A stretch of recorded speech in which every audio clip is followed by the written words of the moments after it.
Good evening. I'd like to welcome you to the Midtown Redevelopment Area Board meeting Tuesday, April 10th, 2010, 6 o'clock, located here in the City Hall chambers of Daytona Beach. At this present time, I would like to call the meeting to order. Roll call, please. Mrs. Benjamin? Mrs. Carter? Here. Dr. Davidson? Mr. McGee? Here. Mrs. McMillan? Ms. Simonette? Here. Mr. Tooley? Here. Mr. Williams? Mr. Adams? Here. Thank you very much. At this time, I'd like for all of us to rise. We will have our invocation by Mr. Tooley and our pledge of allegiance led by Ms. Simonette. Father God, as we come before you today to deliberate the business of Daytona Beach and the Midtown area in particular, we ask for your guidance, and we ask you to give us the mind of Christ that we can see how to progressively bring this area into this future time and take it on beyond. In Jesus' name, amen. Amen. Allegiance to the flag of the United States of America and to the republic for which it stands, one nation, under God, indivisible, with liberty and justice for all. Thank you very much. You may have a seat. I hope each member has had a chance to look over the minutes from the last meeting. If so, are there any changes or any corrections? None. If not, may I have a motion to approval of the minutes? Second. Been motion and second. All in favor? Aye. No nays? Motion passes. On your agenda, we got our staff report is scheduled for like the next one on the agenda, but because I think that's going to take a little more time to talk about the public works, what I would like to do is move item number 7 up, which is discussion item dealing with the development 2011-093, the villages of Halifax 2. So at this present time, I would like to a motion to move this discussion item up ahead of the staff report.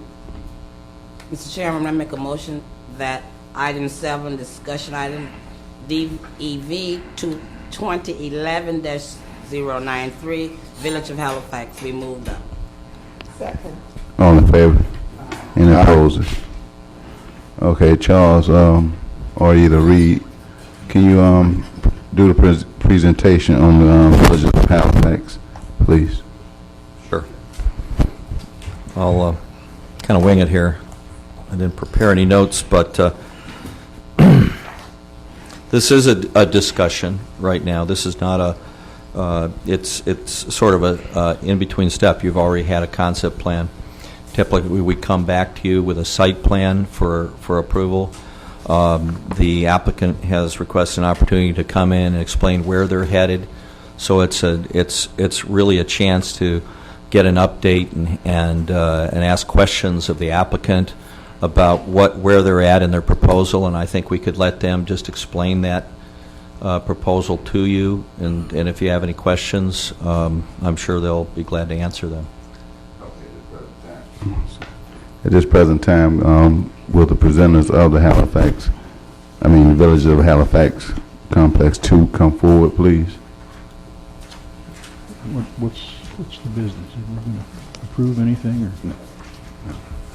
This is boy, I just want y'all to know this is a discussion item based on the last time that they came to us last month, and they asked us to take a look at the site plan. I'm hoping that some of the corrections that we talked about at the last meeting is presented. I hope we can get a layout to that if you have it.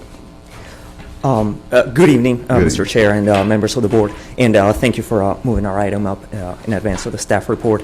Like Mr. Berger mentioned, we are here to let you know about sort of where we are in the process. Since we last met with you all, we took a lot of the feedback that we received from the board. We tried to incorporate it into the plans, but what I also wanted to talk to you about I know in the previous meeting, we had shown you a 3-story garden-style development, and I had mentioned that we were looking at a different architectural concept. We have since been able to settle on that new architectural concept, so most importantly, I wanted to show that building to the board so that the board has a chance to comment on it and review it in advance of us coming, hopefully, for final approval next month. So I would like to talk about that in a minute. I have the elevations. I believe they were circulated with your board package. To give you an update on where we are as far as our permitting process, we have gone through one full review of our site plan with the technical review team. We have made some changes to the site plan to incorporate some of the feedback from you. One of the items that was expressed by several members of this board when we were here previously was concerns about 2 of our buildings being in very close proximity to our retention pond. We've been able to reconfigure the site plan so that only one of our buildings is next to the retention pond. And we are working with staff to come up with a fence that will be acceptable to the city, because we want to go ahead and fence that pond to specifically address that concern about children in the development and the pond being in close proximity to the pond. We had some other, in addition to going through one full review of the site plan, we have also had a public meeting.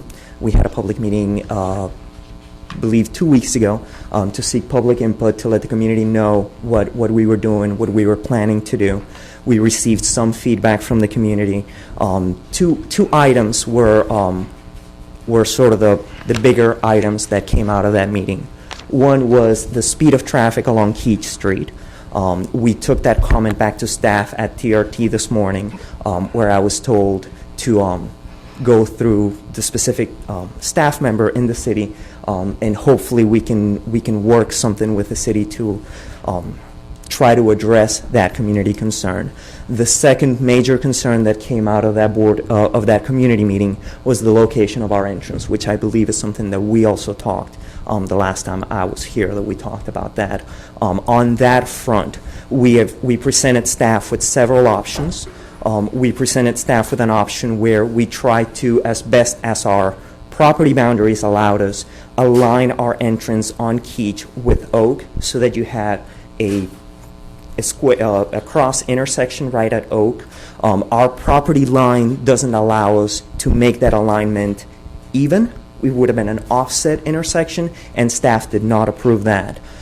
We talked about other sources, other potential entrances into the development, including coming off of Caroline Street. Staff expressed concerns about traffic control in the area with that. So we've sort of been directed back to the preference is to keep the entrance off of Keach. But I just want to let you all know we did present a couple of different options to see if there was anything we could do there. Excuse me a minute. Okay, if we sitting up reading this, why I would like to see the different options that was presented to staff, because you're going to come ask this board to make a decision on something again that we talked about at the last minute and we haven't seen it. Now, I'll be interested to see the comments that staff gave you on the way that these streets are being moved, because I'm really concerned about the comprehensive plan on driving traffic into a residential community. So I really want to take a look at that. And Mark, I was hoping, Mr. Dowse, I was hoping, because you working on the site plan, correct? I was hoping that we can try to get some type of figure on the outlay of the site plan or the changes that staff has been asking you, because I haven't seen the changes that they asked you about, that we talked about, that was a concern.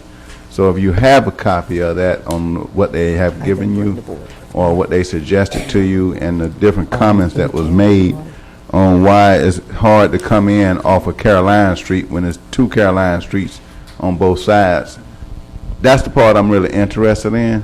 Because if we sit up and look at Key Street, and if we look at the way it's going now, and I talked to some firemen, because I heard, well, we can't get a fire truck to make that turn. Well, yes, they can, from where it's at now, because they've made the turn before it was torn down. I don't know about the outlay. I think what happened before is that you couldn't go directly through the old Daytona Village. I'm not for sure because I've never been out there too much, it's been a long time. But if we're sitting up trying to develop and design a site plan that's going to keep the community together and also bring in more residents and traffic, I don't see how it would be a problem, and correct me if I'm wrong because I'm not a traffic engineer, if we can't have an egress and an ingress off of Caroline, because you can come in from both sides. So that's going to be my number one question that we talked about, that we had concerns. And then if I'm correct me if I'm wrong also, Ken, if we looked at the site plan previously, the management office, I think it was going to be sitting directly in the path or something. So those are the concerns that I was hoping that you had taken back to the TRT, that we can come back and address, because by no means do we want to slow this project down, but we want to make sure that the community is happy and the housing authority is happy in completing their project on time. So that's the concerns that we're trying to address. I think we can meet them if we look at it, but I understand the issue dealing with the retention pond and things like that also. So I think we can come to a meeting, but I just want to make sure that we're addressing these issues fairly, and don't ask us to come approve something that we haven't seen at the last minute. We willing to work as a board to get this project done, but don't try to blindside us at the last minute. And that's what my concern is, Reed. Architecture will come back to site plan? Yeah, we can do that. So if we want to talk about, there we go. I guess maybe we can talk about the building a little bit first and then address the site plan. Is that okay? It's sort of, I think the board had a chance to look at the architects, which I'm going to let the board, we're going to discuss it. But one of the things I want to do, you can explain it to the audience first, and then I want to see if is there anybody in the audience want to speak to it, because once we you speak on it, I'm going to give the audience a chance to speak on it, and then I want the board to speak on it, and then that way we can close the discussion out. Okay. All right. Site plan board, Let me do that. Let me do that. Mr. Chair. First. Just very briefly, like I said, we changed the concept of the building that we're proposing to you all. It is a 3-story building. What we had shown the board before was your typical garden-style apartment with common area stairwells and common breezeways. We have been, for a long time, working with our architect, trying to come up with a new concept.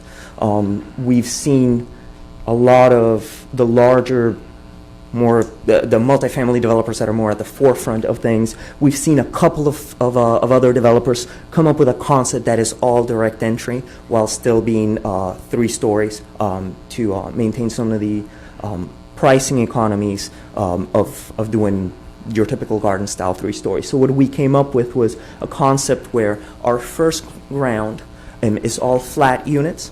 So all of our handicapped units can be accommodated as a single-story units on the ground level.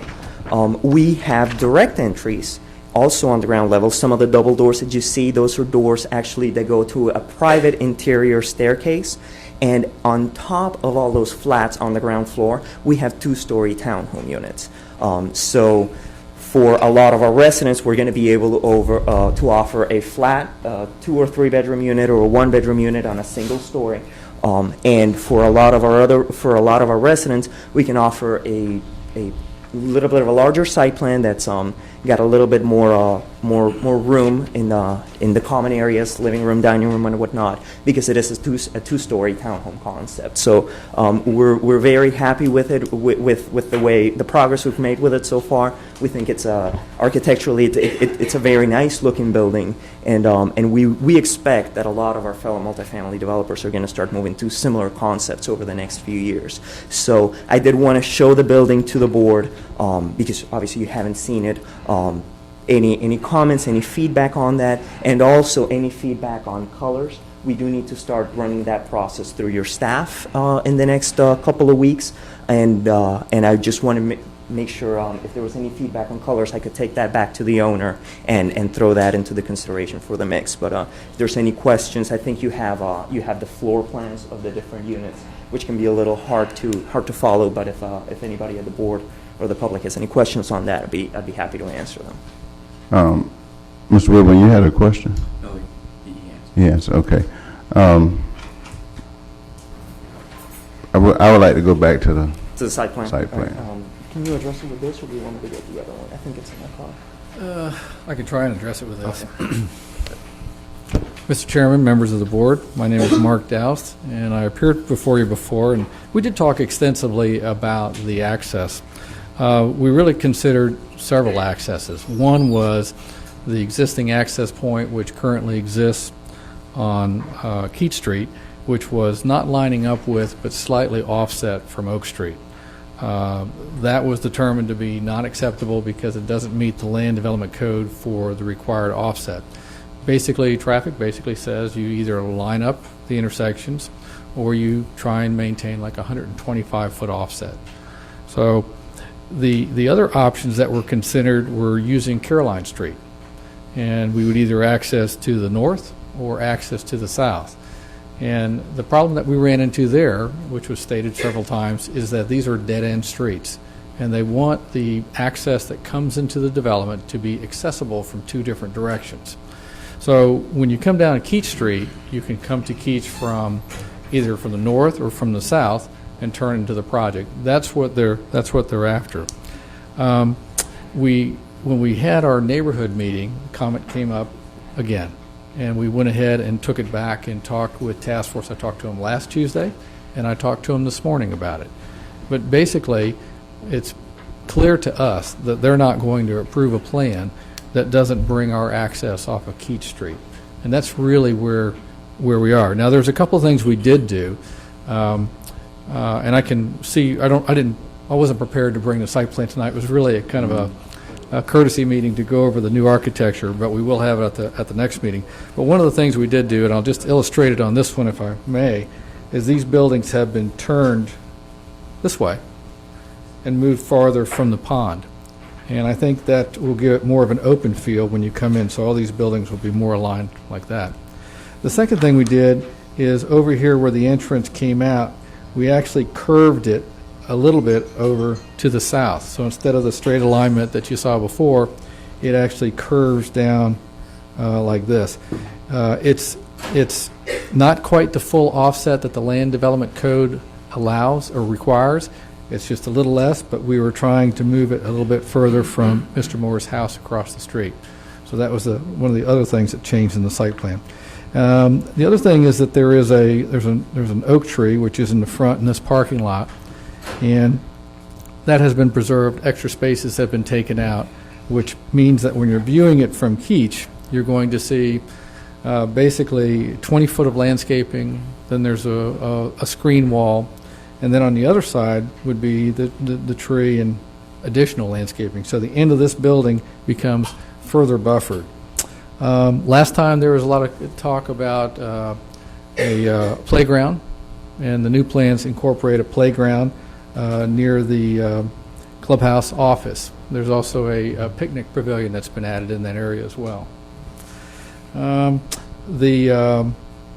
The retention pond will contain a fence. We're still talking with staff about the type of fence, but it will contain a fence that will go all the way around the pond. I think the only other thing that we have that maybe we didn't talk about before is, aside from the masonry wall in the front, which is kind of a masonry wall with columns and accent treatments, the project will also contain a opaque fence that runs around the perimeter of the project. It is required to be opaque, meaning we can't see through it, as part of the compatibility codes that are in the current land development code. That's kind of it, and I guess a brief summary of the changes. I'll bring, of course, to our next formal meeting, full site plans, landscape plans, and so forth for your review. And I will probably address this at TRT with them, Reed, because I just got to see why we can't get access in from Caroline Street. I'm curious on that, but I'll like to talk to the traffic engineers about it so I can have a better understanding on it. But that's just some of the comments when we were reviewing it that we took a look at on that, and that part I do remember on. But, okay, it is a discussion item, so, Could I add to it? yeah. That both Charles and I were at the TRT staff meeting. I know that it was addressed, and the questions were asked by the staff about the access from Carolina. It was made clear to us that there never had been access from the dead-end streets, except for, go ahead. Yeah, part of it accessed the North Caroline Street. That's before. right. It was kind of a back-out traffic situation. But on the south side, and we were primarily interested in if there was some kind of a direct route, but because these were neighborhood streets with single-family homes basically on there, it wouldn't have been an ideal situation to use that as a point of access in. That's why Keach Street made some sense. And, if there was an opening all the way over to Nova, it makes sense, but there wasn't anything there. So the question was, well, we still have these dead-end streets, and what are we going to do to improve that situation? And we did start talking about how we might look at some kind of connection between. There actually is some right-of-way there. So there has been a discussion about trying to deal with those dead-end streets. But it goes back to what we talked about, and if you look at the master plan, it's ironic that we addressed this in the master plan. So that's where it comes in, that if we were able to sit back and go through this process over 2 years, and now we here facing this already, I had to beg the difference on why we can't open Caroline Street up and come from both directions, but that's something that we will talk about. At this time, what I would like to do, Mark, is if we have anybody that's here to speak on this issue, given that it is a discussion item now, because I believe the next time it comes, we'll be actually voting on this particular site plan. So what I'd like to do is, do we have anybody in the audience that would like to speak on this? And if so, you can come up, please state your name and address for the record, please. Yes, ladies and gentlemen, my name is Reginald Moore. I'm an attorney. Matter of fact, I used to be an assistant city attorney in my youth, getting ready to retire now. I do live on Keach Street, have now for over 37 years. I'm intimately aware of what the village was, and now I'm seeing where it is going. It's something that we'd like to see developed, but two things that this board needs to be concerned with. Number one is only about 1/3 to less than 1/2 of access into old Daytona Beach was off Keach Street. The rest of access was off of Caroline Street, coming from 2nd Avenue. I was around when they built it, that development. Matter of fact, I knew the people who did it, Mr. Rivers and the gentleman from Orlando, Dr. Skank from Orlando, who built the village. The reason why the village did not have access from Caroline, from 2nd Avenue at that time to International Speedway was because at that time the houses in that area happened to be basically white owned. They cut it off, built it in, and you had where black residents were coming in from 2nd Avenue, Mary McLeod Bethune now, we had access into the village. But where it stopped, coming from Nova Road going north, it was cut off and it was a dead end. Now, Caroline Village is only a dead end simply because it is separated by Daytona Village. In other words, you can go from Caroline, if right now, if Caroline was open, Caroline Street was open from International Speedway into the village, a road running through it, it would be, you could go all the way from, where the new, Bellevue. where Cypress, not quite Cypress Street, because Cypress Street is blocked by the park, but you could go all the way to Bellevue that way. That's right. So I'm wondering, and the way they developed this site plan, all of the traffic now will come onto Keith Street, all of it, which means more cars than we have now. Keith Street is a two-lane street. We've asked for speed bumps. I've called the city myself and called the traffic engineer asking for speed bumps. Most times when we get development like this, most developers, most times want it blocked off, where it becomes a neighborhood with basically limited access, away from major traffic. Now, Keith Street, as I said, two lanes, most of the houses there except for the village, between International Speedway and Second Avenue, Mary McLeod Bethune, single-family homes for the most part. Same thing as on Keith Street, once you cross International, going all the way to Orange Avenue, basically, single family. There are single families on Caroline as well. But the entrance from Caroline and the entrance, if you use Caroline, it can go all the way through. And I'm just wondering what the problem was. I heard somebody say you couldn't get, at the meeting, that there was a problem with the traffic people about getting fire trucks or something in. It's beyond me where they came up with that. I can't understand it, because that would mean that all the houses on Caroline Street on both sides wouldn't be able to, fire trucks couldn't get to them. That makes no sense. I'm wondering, and I'd like to attend the meeting, and I'd like to see the reasoning as to why the only egress they want is off of Keith Street. What we'd like to see, and I've talked to my neighbors, is something like what they did on International Speedway. You know how the Housing Authority built International Speedway, and you walk by and you think about it, and most people look at it and say, you know, that's really some kind of development. Different from when you drive on Second Avenue, Mayor Mount Cloud Bethune, and see how they did it. Where they face the street, you can't even park in front of the buildings. You got people sitting in the on the stoop with chairs. Now, I was on the Housing Authority at that time. I was opposed to that type of development.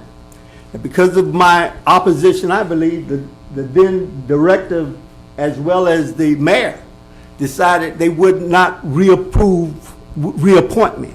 So I was kicked off the Housing Authority before the development went up. But that's all right. You know, you do your time, you say what you want, limited access. Because when they were doing that design, they were talking about running the streets crisscrossing, not making it a neighborhood. Something that we haven't built in Daytona Beach in 20 years. Mm-hmm. But that was the development that they wanted to deal there. In this situation, I think they're doing a great job. I have no problem with 3 stories and developing your land as best as possible, giving people an opportunity to have good housing where we didn't have any. My concern is, though, you know, having been a former member of the Housing Authority, is why is it that we couldn't have built this project to complete one of the other projects that's half done? And as I understand, this one is only basically might wind up being half done. Now, they told me that they got money to tear it down. We know that that's a good thing, because you had to get rid of the asbestos. But there's no reason that nobody has ever said they didn't go back to whoever the funding source was and said, look, we want to take this and complete a project that we already have. And we'd like to leave this for what they took Pine Haven, the Pine Haven was supposed to be single-family dwellings, you know, in terms of how we develop the area. Because I think everybody in Keach and Caroline would love to see somehow single-family dwellings. That's what we talked about once before. Now, it would save the same purpose if we could build this on another site. But if we're going to use this site, which it looks like we are, we think that if this board should reduce the amount of traffic as best it can for Keach Street. As I said, I've been through the village. I don't know, and I went through it, and if you come through Keach Street, you could only access about 4 or 5 of the buildings. And how many did they have? 10? Yeah. Something like that. The other access had to be off of Carolina. We never had a problem. The setbacks were great. Looking out, it was great. I mean, if they come up with the same kind of concept that they have now, we wouldn't have much of a problem here either. And why is it they tell us that they have to move the streets back. We can't align them off of Oak. I guess that's and if you can't do that, why can't we have the design, the access off of Carolina? Better still, it'd have been better off of Nova Road. Well, I'm glad you, thank you, Mr. Moore. And I know I let him talk a little longer than I'm planning because I want, if it's anybody else would like to speak on this particular issue, because it's a discussion item, I would like to get the input now, because like I said, when it comes back, we will be taking action on this particular item. If there's no more speakers, Ms. Simonette, Mark, y'all can come back up, please. Thank you. Ms. Simonette, did you have any questions of Mr. Dowse? My thing was still is that we seem to be talking about it all the time, and now we take up no notice. If possible, we can go back and try to change it. Would you use your microphone, please? Oh, sorry. My concern is the access to the place, because I know Key Street, I drive down there twice a day to take the children to school, so I know there's always a problem in the area with traffic. Is there any way, now that Mr. Moore suggested, maybe we could change it to come off Noah Road? Well, actually, the issue of access off of Keith Street was made aware the first meeting we had here. And we brought it up to task force. We talked about the options. It came up again in a neighborhood meeting. We talked about the options last Tuesday, this Tuesday. There just didn't appear to be options that were acceptable that we could use to remove the access off of Keith Street. That's our problem as a... Well, I think what I would like to do, TRT is next Tuesday, again, correct? Maybe we might can discuss this in TRT or sometime during this week. But that was a big concern of mine also, is driving that traffic back into the community. And it's 70 units, which would be good, so that's a lot of families. And the traffic, it would be a problem, I think. But I think so too. did you have any other? No, that's my concern about that, really. Okay, Mr. Williams. I don't think that the question is simply having the access off of Keith Street. I think the issue is having that be the only access that's going to create problems. You have a housing project there, so in the morning you're going to have school buses, traffic begins to back up. And if you're not traveling through that area, if you don't live in that area, it's not a problem for you. But I could clearly see how it would be a concern. And I'm familiar with the area, and I know where some of the people in that area live. Sure. And I could see it being, in understanding how Daytona Village is actually set up now or past, I can see it being a real problem. And so the issue not being the access off of Keith Street, but having that be the only. Right. Well, the access, I guess we focused on really both those comments because it was also brought up before about trying to have 2 entrances to the project. Right. And really the only second entrance that they were receptive to is having one for emergency purposes only. They're trying to keep a single point of entrance and a secure perimeter to this development.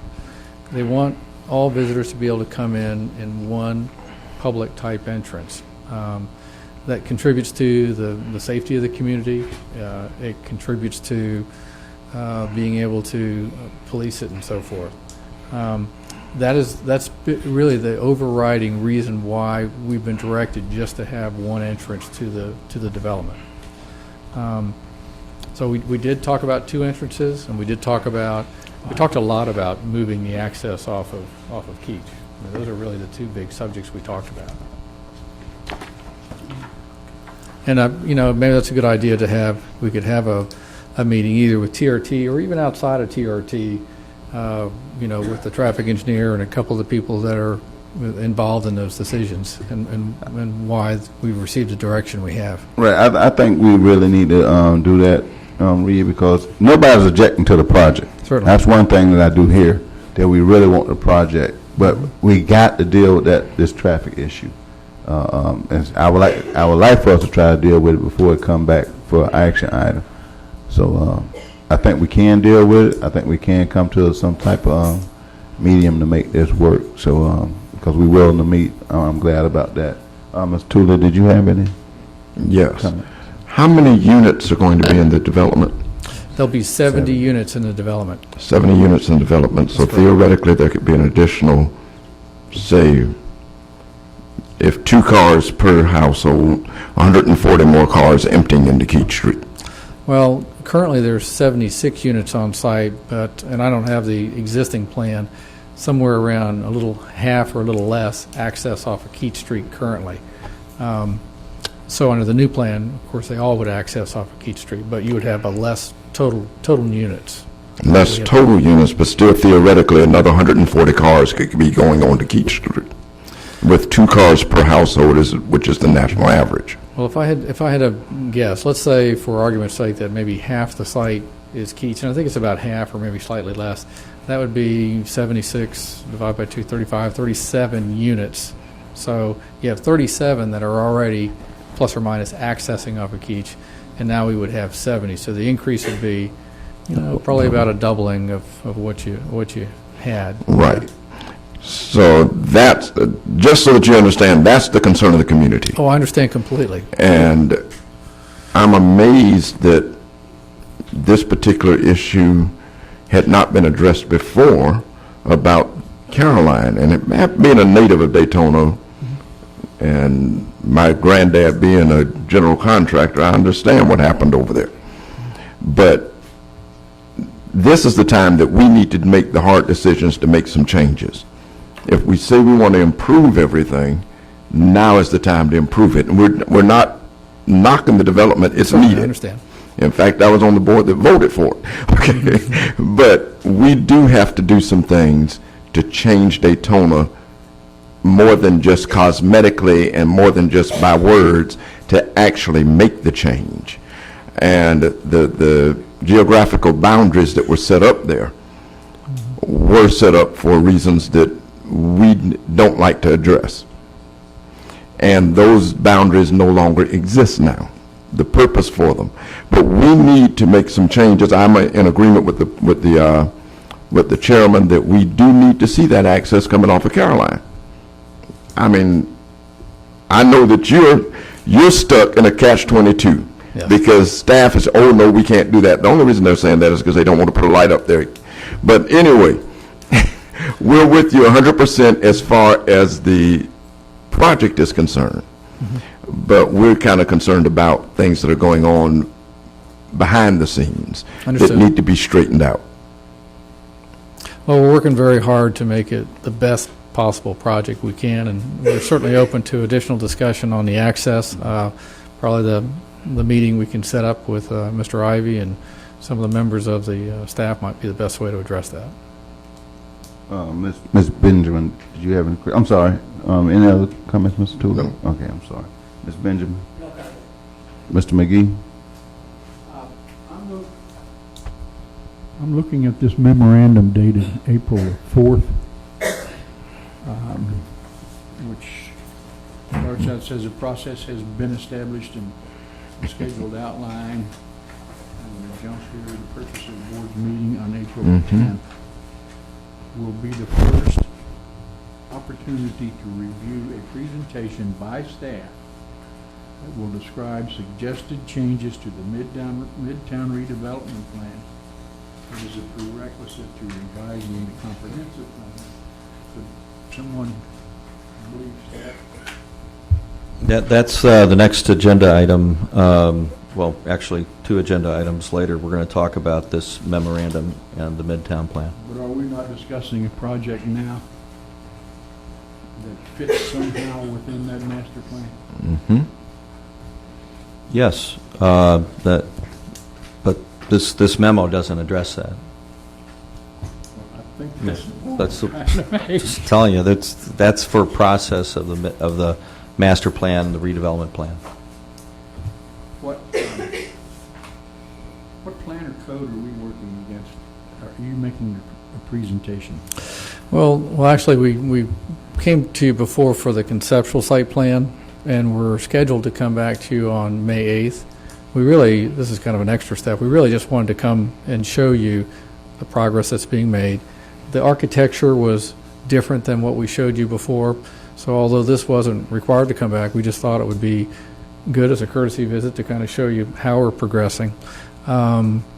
So, it's not really set up as like a full staff presentation item. Right. Maybe that's some of the confusion.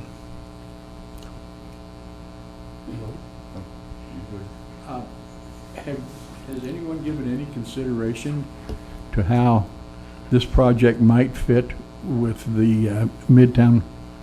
Certainly.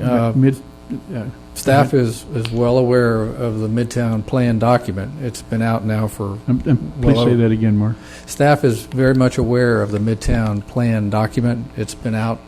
It was actually discussed at the last meeting that we had here. So it is something that staff has. It's a tool. They use that when they evaluate projects, and it's a tool like any of the other tools that they have to go by. Has there any consideration been given to the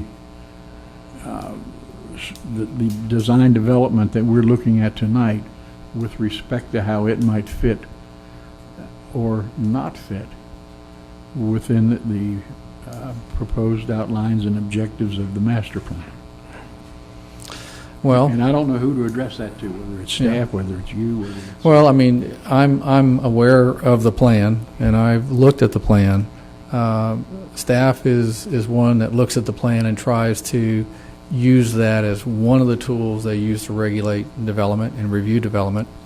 I must say that I'm probably more focused on the nuts and bolts of the project itself. What can we do to make the layout better and the space better, and also interface with the buildings and landscaping and all those kinds of things. The broad brush things, such as area-wide decisions and how it fits with the master plan, those are things that are normally come through as staff comments to us if there's something that needs to be adjusted to match that plan. So we haven't received any comments that are telling us to change anything to be more consistent with the master plan, or we haven't been told that we're not consistent with the master plan. I hope that helps answer that question. I mean, there's a lot of things. You have a comprehensive plan, a zoning code, land development code, building codes. We have a lot of codes that are all overlaid, and staff, tries to look at all those things and try and meet the objectives of all to the greatest extent possible.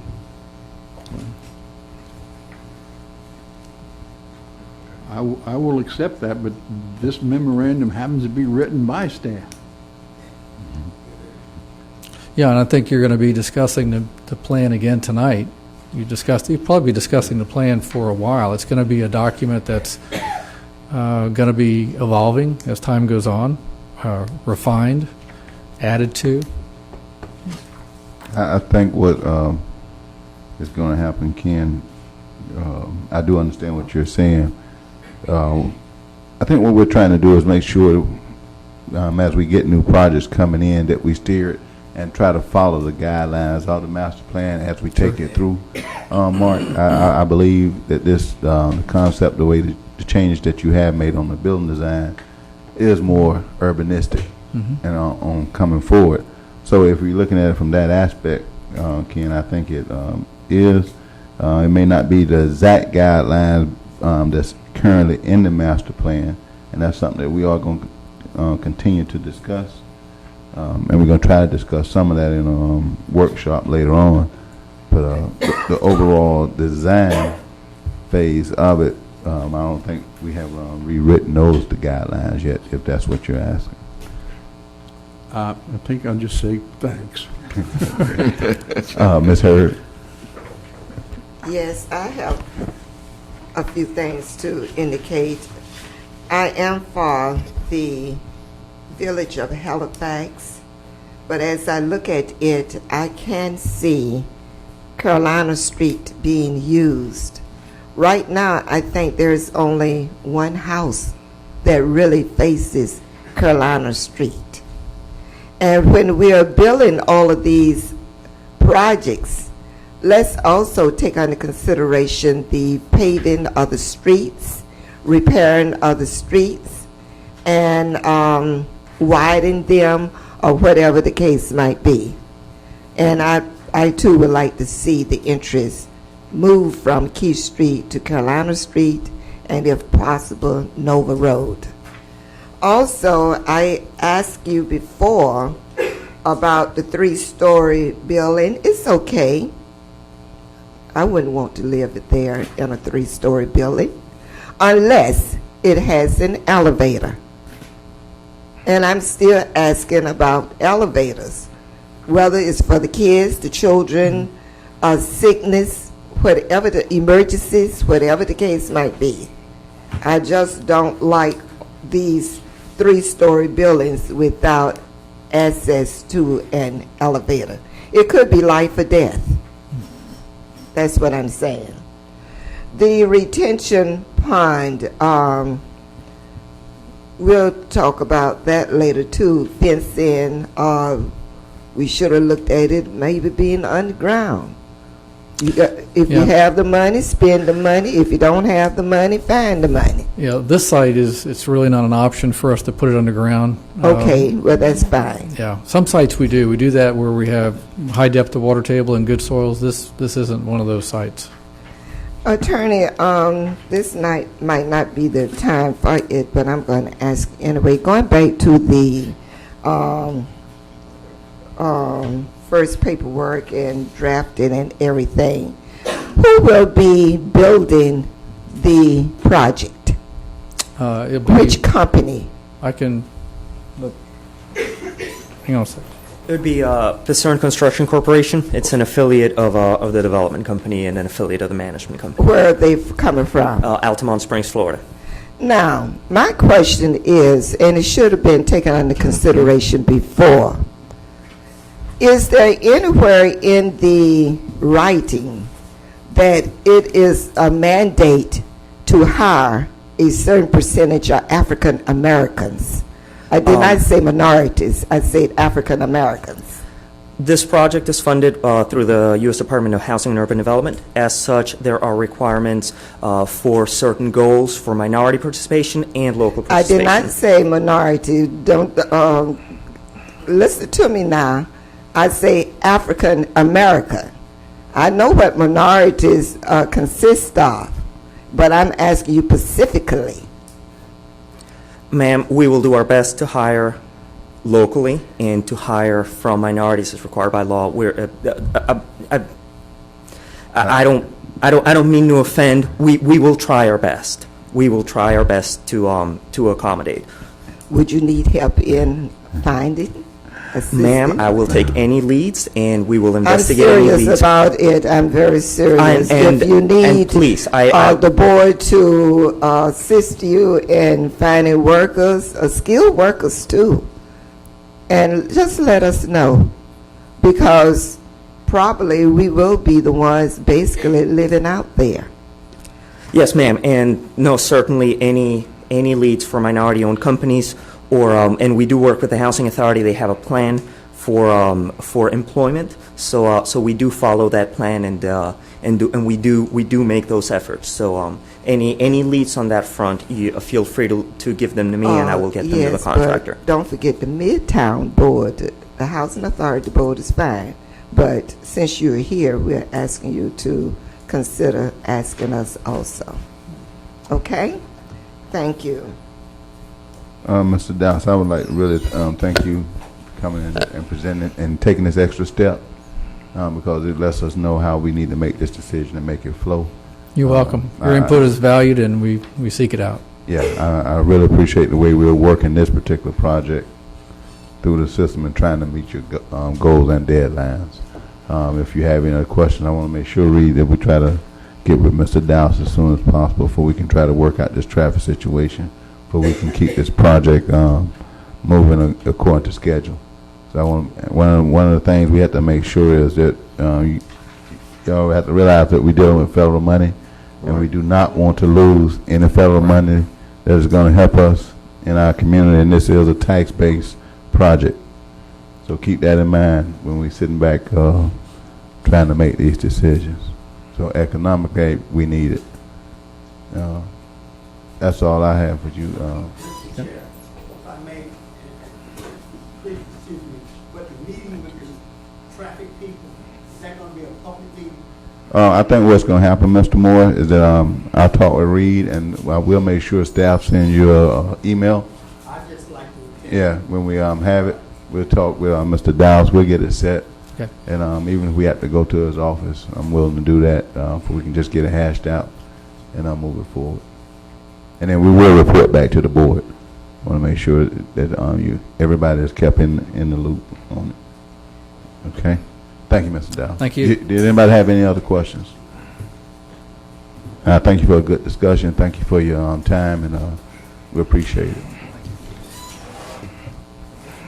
Our next item, we was going to go with the staff report, but before we get to that, on item number 8, which is an action item, I'm going to ask that we continue this particular item, because I know everybody probably haven't had a chance to look at all the information dealing with the amendment to the Midtown Redevelopment Plan, and it's a lot of issues that we really need to discuss in a workshop. So please, I need a motion that we continue this particular item. Madam, Broaden this statement just a little bit more, and I happen to agree with what you're doing, but I'd like to have a better understanding of what we were supposed to be doing tonight. Okay, on this, I apologize. the item that we're talking about is item number 8. It's the Midtown Master Plan. It's an amendment to the Midtown Redevelopment Plan. And in your packets, when you start looking at the Midtown Redevelopment Plan, it also was some different excerpts dealing with the redevelopment, different elements and everything that will impact us, that will go into our particular Midtown redevelopment zoning and different things like that. And if you start looking at it and reading it, there's some issues on here that is really not addressed, that needs to be addressed, need to be put into these particular elements according to the master plan. And there's no way that we can sit here tonight and try to go through each and every element to this. So what I would like to do, we're going to try to schedule a workshop within the next 2 weeks to make sure that we can discuss this, and it can be open to the public, but it's something that we need to discuss in detail and make sure it's added, because we can move our master plan along a lot quicker also, and keep in line with the Clarion. So that is why it's best that we have a workshop on this. So if we don't have any objections to that, I would like to go ahead and make a motion that we Mr. Chairman, Make a motion that this action item 8. continued. second. The motion and second that this item number 8 be continued. All in favor? Aye. Any opposed? Motion carries. Charles, we'd like to set up a workshop for this particular item, and we'll talk about it during your staff comments. Now we're going to go back to the original schedule. We're going to have staff reports, and we're going to deal with Public Works. Mr. Chair, could I just, before you get to Mr. McLemore, just want to say that I handed out some additional information, and there's a lot to absorb. I mean, that's another reason to go to a workshop. There's so much information here, but what I've tried to do is boil down The key parts of the master plan that I would like you to be looking at says Midtown Redevelopment Plan 2012 Amendment, and it has 3 pages, I believe, out of the master plan, or 4 pages out of the master plan that get into policies, goals, strategies, and those are the pieces I think you can really focus on. And how do you place those goals, those objectives into the redevelopment plan we have today? And while staff is going to bring you back a more specific line by line of how that might happen at the workshop, I want you to be able to at least start reading this so we don't hit you cold when we get back together. So hopefully this will help you. The rest of the pages here are the specific sections in your Midtown or your redevelopment plan that you need to probably pay special attention to, because those are the objectives specifically that we have now. And the idea is to make sure that what we have in the master plan and what we have in the redevelopment plan are consistent and work together. And that's all I have to say about that for now until we get back together again. Okay, John. I've looked at a couple of dates that we could have the workshop. I would like to get a consensus from the board tonight so I could go ahead and put that together. I know some people are going on vacation, so I would like to try to schedule it on next Tuesday, which is the 17th. So I could go ahead. I've checked. Everything's clear. We will have a room available on that date. Probably not 4 o'clock that day. I know we have some people that's going to be late that day, but 5 o'clock we can do the workshop from 5 to 7, 5 to 8, or whatever time frame that is available for the 17th. That's next Tuesday. To the board, we really need this workshop because it really will explain to you and give you a better idea on how the master plan works, how you're helping develop the laws to current standards and laws, and also update the current regulations that we're operating on. Because once we can get into it and you can ask specific questions, we'll have staff there to answer a lot of questions we might have. Professor Hoffman, we may try to let him dial in on it, and also to answer questions and make sure we can try to make this relate to the master plan. So I'm encouraging every board member to please be to the workshop on April 17th if we're in agreement. So do we have any objections to April 17th at 5? Is it an alternate date? I'm just curious. Well, the only other date that we looked at would be the 19th, which would be Thursday, because I looked at the city calendar and a lot of things are going on. These were 2 of the dates that I saw that would be available for a location. Because keep in mind, too, if we can work through this, there's some other issues that we're going to try to deal with also, and I prefer to have the majority of the board there, especially the new ones that haven't been on. You really will learn a lot and understand, especially when we're reviewing these different site plans. It will help you out a lot also, and it will allow you to follow the law when you're making these decisions. It'll take the personal out and deal with it legally, and it will really help us all. So if the 17th, is that fine, Ms. Benjamin? Yes, that's fine. Mr. McGee? Yes. Ms. Hurd? Mr. Tooley? Yes. Mr. Williams? Yes, sir. Ms. Simonette? And we'll try to make sure Dr. Ermit Jameson is there also. Thank you. We'll make sure that happens on April the 17th at 5 o'clock. We'll workshop item number 8. That will definitely be on the agenda.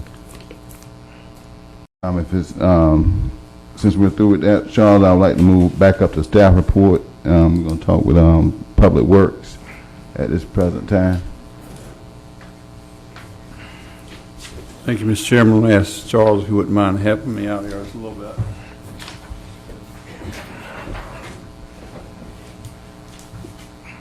To the board, while they're passing these flyers out for dealing with public works, I'm glad Mr. McLemore was able to come out this evening, because Mr. McLemore, I think, deals with some of the traffic problems in engineering that we deal with, and I'm glad he was able to hear the discussion. Thank you, sir. However, there's a lot of questions that we need to ask of Mr. McLemore that concerns Midtown. And I hope everyone continues to read their information that they get in a timely manner, so when we come to these different meetings, we can ask these specific questions, get an answer, and if we're not satisfied with the answer, we can follow back up with the people who are making the presentation. Mr. McLemore. Thank you, Mr. Chairman. I did not make sufficient copies. Somebody may not have a copy, and you may have to look on it. Does anybody not have a copy? Yeah, okay. Pardon me? Okay. Which one are you on? Are you on the, you going with this one This first? this is just an overview, and I'll run down it right quick. As I understand, I was asked to comment on the public works projects that are going on in Midtown at this point in time. And so the things that we are involved with, either doing the project ourselves or in association with others, is the ISB Streetscape Phase 2, which is the completion of that link between Nova and Ridgewood. MLK will talk about also Nova Road and ISB intersection, which is a very large FDOT project. Orange Avenue, of course, is on everybody's mind, has been for years, and I'll comment on that. Then the stormwater remediation program, which has been in development ever since the floods that we had here several years ago. We'll talk about that also. My overview, or my comment, is there's nothing on this page we couldn't accomplish with $40 million, and that's the bottom line issue for us, is having the funds to get these things done that we want to do. Let me just go back to the ISB, and let me hand you out something else here.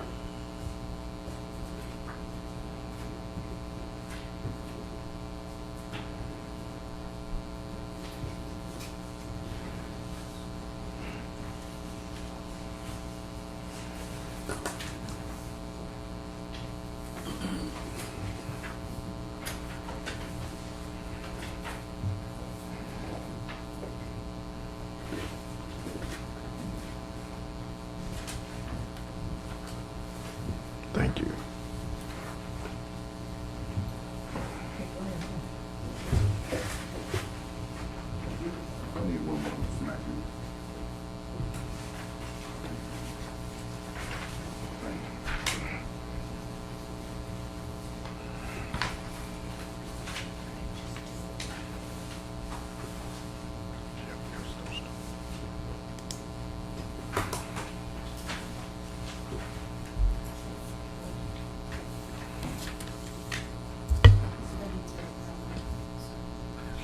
You should have one. Yeah, we're one short, as I mentioned earlier, that we will make additional copies of.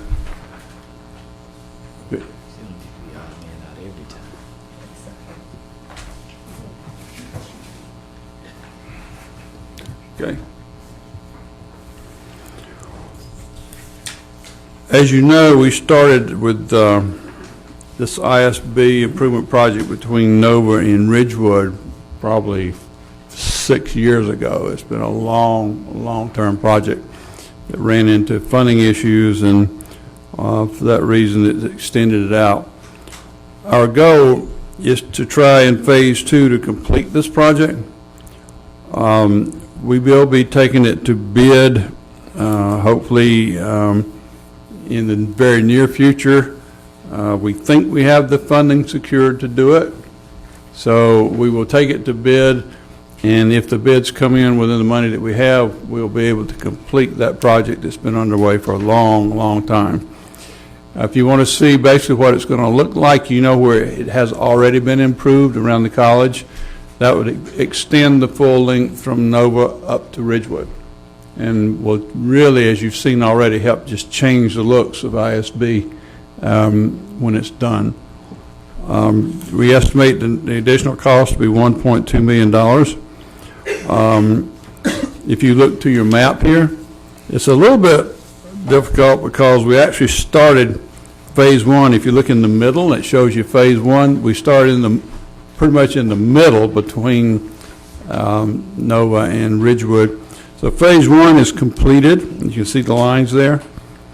So phase 2A consists of the top line, which you see Nova on the left, and moves all the way down to the end of the page, from just east of Franklin Street all the way back to Nova.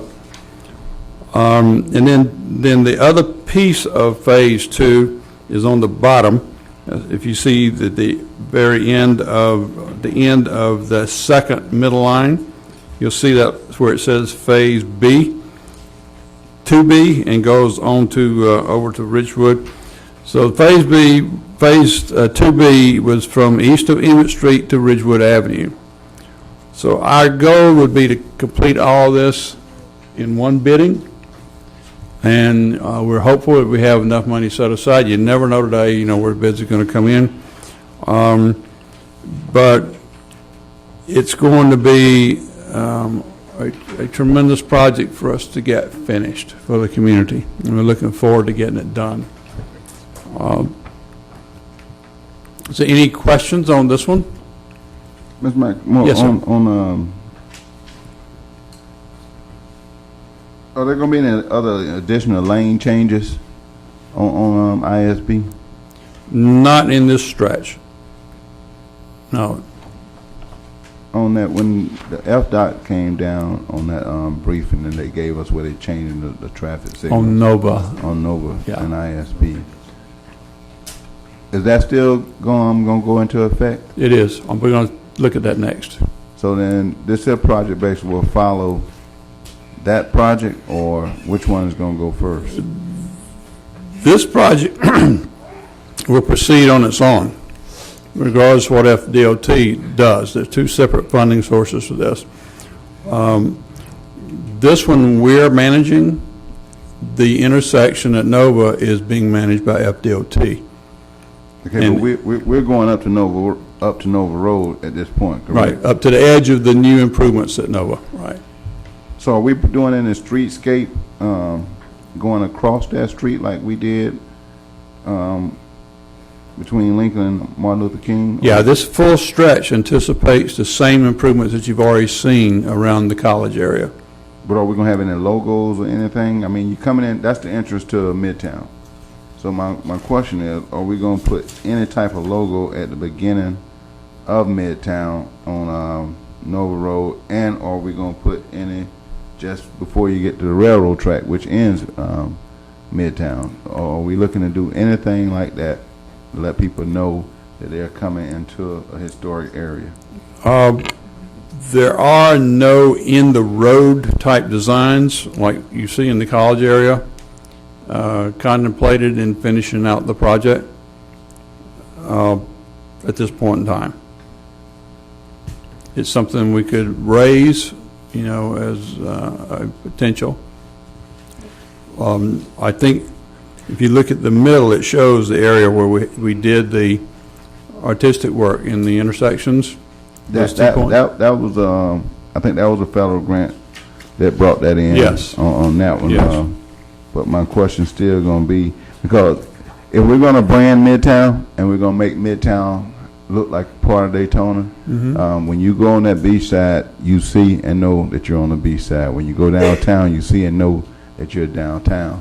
If we're getting ready to work on Midtown and this is our main corridor, then we want people to know that, hey, you coming into a historic Daytona. So if we can try to get this into the budget. Well, it's an excellent idea, and we will raise that idea and see where we can get.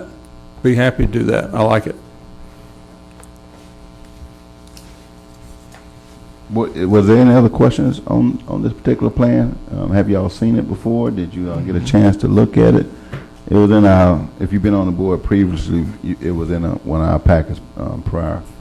But if not, it was on the, if you came out, I think FDOT, when they came out, had these different things on. So this is going to change the lighting and also? Oh, yes, oh, yeah. It will, definitely. Put a lot of the overhead lines will go underground. The lighting will be established, and again, it will be very much like you've already seen in the area that's been improved. It's going to change the looks dramatically. Okay, and then the next concern would be if we're going to change the looks, are we going to be able to upkeep the look? Because That's a good question. yeah, we coming in. I mean, I see, and I talk to Reed them about this quite all the time. We see city workers striping the streets everywhere else except ISB in our area. And if you check the stripings going across the crosswalk, they're basically gone. Our curves basically do not look like the rest of the city. And I'm just trying to wonder, why is it we cannot have the same type maintenance done in Midtown that we have throughout the city? I wouldn't be able to answer that question. I think that there's a lack of maintenance all over the city due to a lack of funding. I have a tendency to disagree with you on that, because if I ride down Ridgewood, I see city workers working on the main, center line. They keep the grass cut. They keep the streets are striped. I see city workers working out by the Museum of Arts and Science. I see them working over on the beach side. I see them working downtown. And I just don't understand, is it a separate fund that's being used to get these other areas done, or Well, this are we is just being omitted? this is a state-owned road. You know, Ridgewood is a federally owned road, so you different sources of maintenance efforts there. So who do we need to talk to in order to get it done? Because Seneca out there at the museum is not state-owned. I don't think it is. I could be wrong, because you know, but I'm just asking. On Nova, is it Nova that's your issue? My issue In that is area? ISB being cleaned up and kept, maintained, striped, going across the streets. Especially if we spent the money to make this a beautiful area. I don't want it to start looking like a war zone, and that's what it's starting to look like. I don't know if we're using different paint or not, but I just don't see the striping, why we can't get it painted and have it beautified like other areas. You raise a good question, and I'll be happy to go after that. That's my question, dealing with the ISB issues. I'm glad to see that we're ready to move forward on this, but we're not maintaining this particular corridor like we're maintaining the other corridors, and that's the concern that I'm asking. I asked about it before Bike Week. 2 months prior to Bike Week, I asked about it, and we can check the record, and we are now going a month after Bike Week, and we still have had nothing done when it comes to this.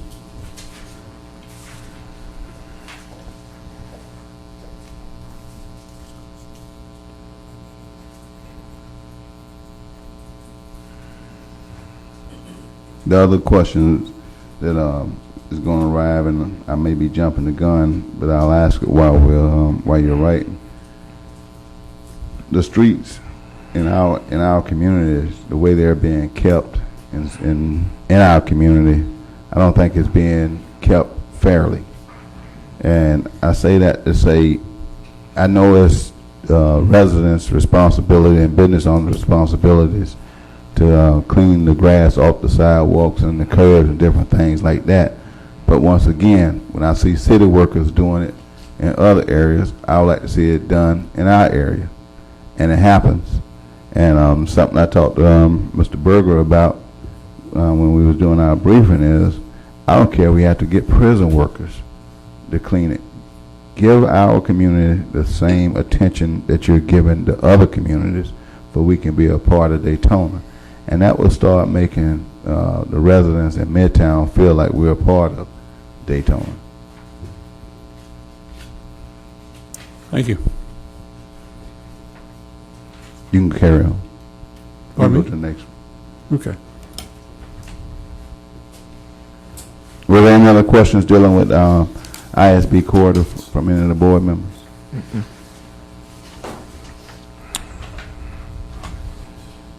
Because I think it's important, board, that you really read a lot of this material that comes to you, for you can ask these questions. Because I'm sure I'm not the only one that has these different concerns. It may sound like it, but the community talks to me about it a lot. So that's why I come up and talk about it when we get into these type of meetings. So. The next one is the MLK Streetscape project, and this is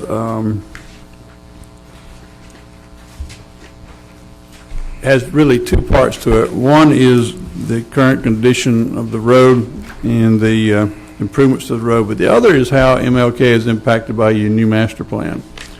And I can talk about the current situation. I can't talk about the new master plan and how that's going to affect this, because we don't have any direction yet from what final choices are going to be made about that, and haven't been asked to do any cost takeoffs. So maybe Reed, you could address that just for a moment. But this point in time, it's Public Works is not prepared to talk about your master plan. I can prepare to talk about the street as it exists and what we need to do to it. So maybe you could just spend just a second on that, Reed, to give some context to it. Dealing with the master plan, I understand that part of it. We haven't designed Right. Martin Luther King, but what we have done, and correct me if I'm wrong, when the city bonded to start getting all the streets paved or resurfaced, Martin Luther King was supposed to have been one of the last streets that needed to be repaved. Then we come to find out that, well, they only have a half an inch or an inch of gravel or something that's down there on the, that's currently down there. Well, for our sake, that would be a big Band-Aid to really patch Martin Luther King. So at this point in time, if we know that we 5 to 10 years out from receiving any funding on doing Martin Luther King or Orange Avenue, why don't we or somebody make a decision? Let's just resurface them. They did it on Derbyshire. It's beautiful. You can ride smoothly. And maybe, I don't know what the plans are in Derbyshire area, but just that paving that street and restriping it gave that area a whole new look. It did. It was a nice project. Okay, and as much as we pay for the power and light in our areas, we have more leaning poles with lights on them that don't work or blinking on and off at night than I think any part of the city. If we sit back and look at Martin Luther King, Mary McLeod Bethune, Orange Avenue, our main quarters are the only quarters that basically looks like a war zone. And I'm asking that we take the time or ask the city manager, somebody, if we have already bonded these particular streets, that we turn around and let's pave them. Let's resurface them. Guess what? If a truck fall down or fall in or crush a pipe while they're resurfacing, guess what? We'll get it fixed. We'll find the money to fix it. So my thing at this point in time is I think the board, the community, the city owes this to Midtown to just go ahead and resurface the streets until we find the money. I hear you, and that's I hear exactly what you're saying, and that's a similar issue we're going to have to face with Orange Avenue. But for Midtown, I mean, I gave you a representation of the cost to fix it and fix it right, and that's to resurface it, fix the subsurface of the road, and fix the sidewalks and clean up the sidewalks, the streetscaping on the side, There's about $1.3 million here to do that. It wouldn't implement your master plan because we still don't know really what those design aspects are going to be, but it would fix that road and clean it up a great deal if we could find that $1.3 million. If we just pave over it, you know what's going to happen. It'll look better. For a That's little- the one thing we only- know will happen. But only for a little while. But it's worse. It's getting worse and worse every day. All right. And I think if you poll the community, just don't take my word for it, poll the community and ask them, I'd rather you come resurface it and mill it and give us a smoother ride, whether it's 10 months, 10 weeks, or 10 days is better than what we have now. And I think if you just poll the community, and you can start by polling the board and asking the board, and then take it to the community and ask the community, hey, would you like for us to at least resurface this street? Because how the government works is this. While I was in the military, I had the opportunity, we know they was going to build new housing, or they were going to change the whole scope of plans. If money was already allocated, they would build that new subdivision and tear it down and then come back with another subdivision. But at least you had a new subdivision while they worked to tear it down. Well, I think this is what I would suggest. That we try to come up with a plan where we could do the first and second element together. Let's fix the utilities underneath and do the mill and resurfacing. That may be doable. Under Martin Luther King? Right. If the utilities can come up with their money, we can come up with the mill and resurfacing out of Public Works. And because I just hate to go in and do it. You know, one of the things we promised, and it was this board and other boards told us, don't do what they've done in the past. Don't go pave these roads, and then you start tearing them up within a week with the same problems because the utilities are bad. What I was set with a goal, if you'll agree with it, is we try to do the first two components. And let me see what we can do to make that happen. Question. That's the utilities. That's the utilities. And the milling and resurfacing. And because then we won't lose the road, we won't resurface it and come back and start having tearing up again. I was about to ask, this stops at Orange Avenue. Mm-hmm. What about the other part of MLK? The road surface conditions in the utilities underneath from Orange Avenue South really are not bad right now. MLK South. What's south of Orange Avenue? Pardon me? Okay. On MLK, once you get the worst areas are from Orange Avenue North. That's where your worst areas. The south is pretty good. It doesn't get that much traffic and use, so it's in pretty good condition. It's the other section here that's where we're really having the problem. We want traffic in that part of the town. We want traffic. I understand. That's fine. I'm But telling you see, where the worst don't conditions of the understand road are. that was the area where the traffic was, 15, 20 years ago. So we would like to try to bring some of that traffic back. Oh, sure. I agree with you. Yeah, I agree with you. But right now, the road can accommodate, traffic, but the sections we're talking about right now are deteriorating rapidly. It's only going to get worse and cost us more if we continue to keep waiting.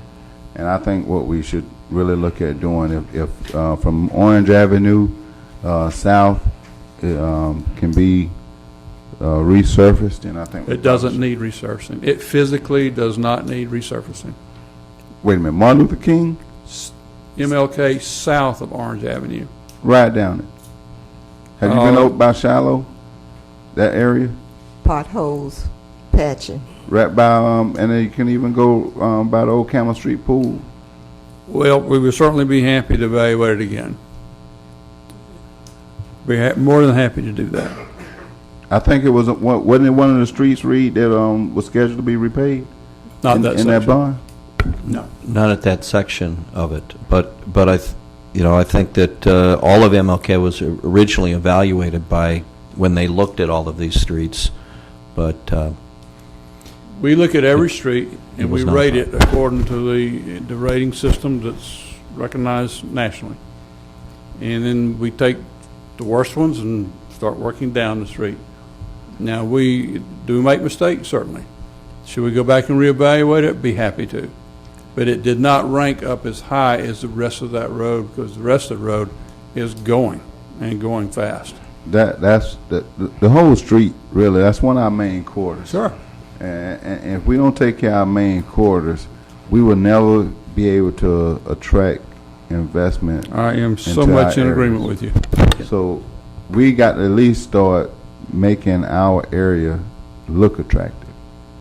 If you plant a flower in a dead area, somebody will notice that flower.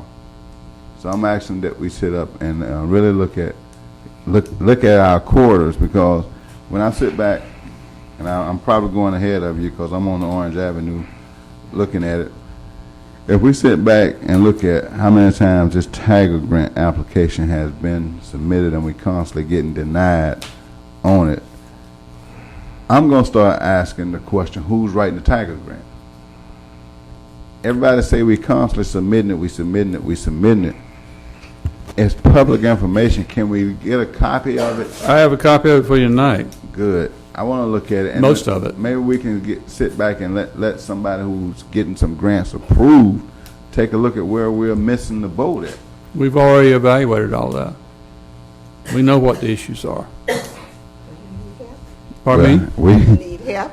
That's what he's saying, Yeah, maybe 'cause we- someone We else. always will accept your comments, but we've had very frank discussions with the feds on what kind of projects they're looking for. This is not a high priority project with them. They want to do ports, railroads, big interstate projects.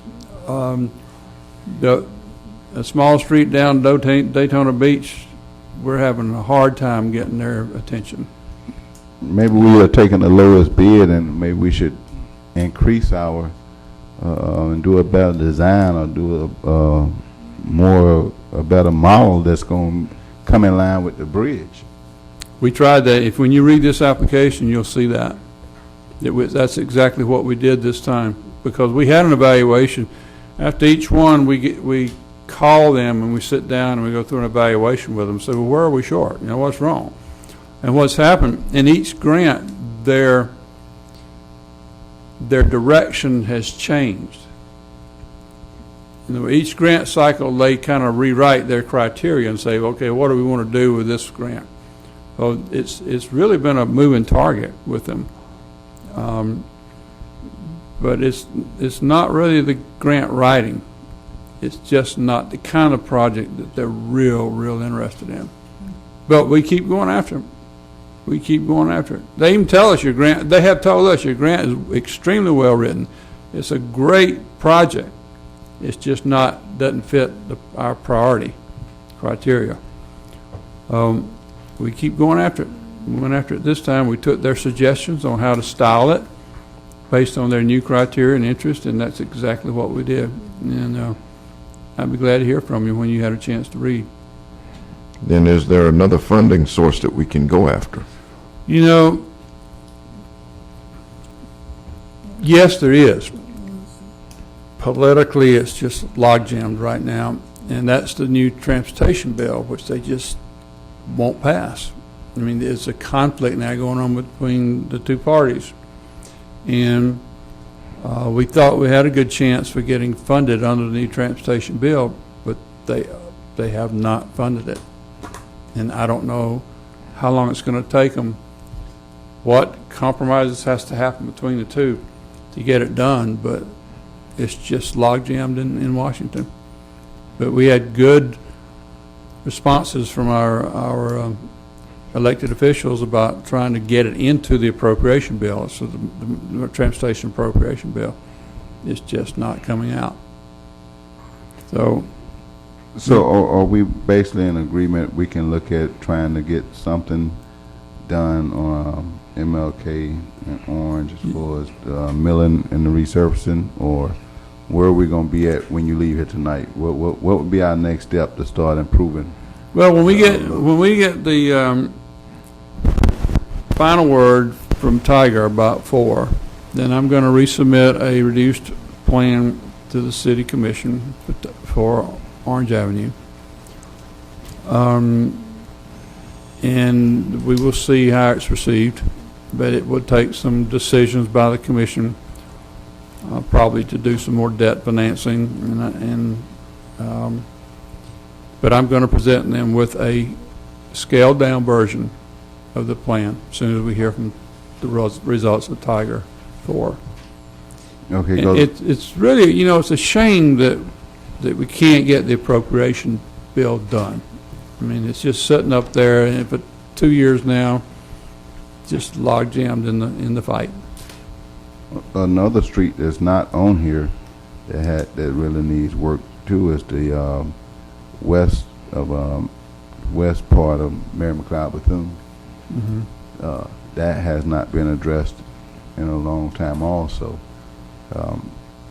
And the master plan addressed this, and I don't think people understand how important if we can do a stormwater retention over in that area according to the master plan. When you get a chance, please take a look at it, because over in that area they don't have stormwater, and when it rains, the streets on Jefferson and in that area starts to flood and back up from Lincoln Street going down almost to Franklin Street. It just depends on how much rain comes in there, because we don't have any stormwater over in that area.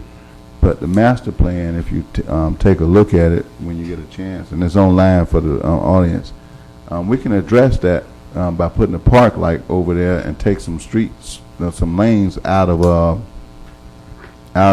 Lincoln Street, because the traffic flow doesn't support the 4 lanes that's over there, which in turn will help the building with the utilities department and the roads. It will help them with their drainage, where they can come in and put drain pipes in there, and now you got a place that can drain that water, but it'll be like a park area and a green space. So I hope you, when you get a chance, that everybody looks at the master plan, because that's one way we might can address the issues of stormwater over on Mary McLeod Bethune. So please take a look at it, and that's another way we can look at trying to fund and make a change over in that area and address the stormwater and the streets at the same time. Because I never see that on any of our papers that we get. Okay, so but This is part of master plan we haven't really brought forward as a project yet.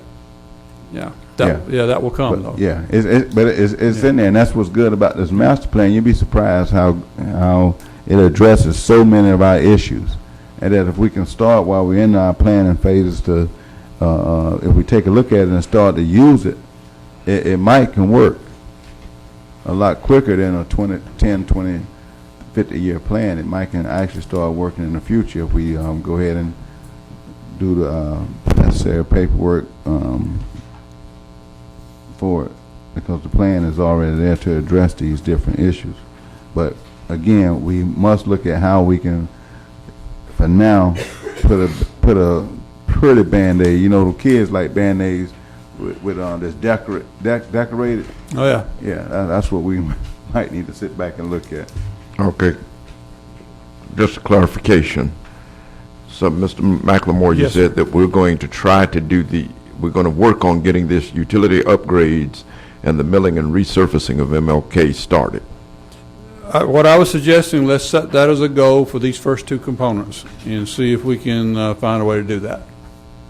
And I'll pass that along. Do we agree on that? Could I add one thing, Mr. Chair?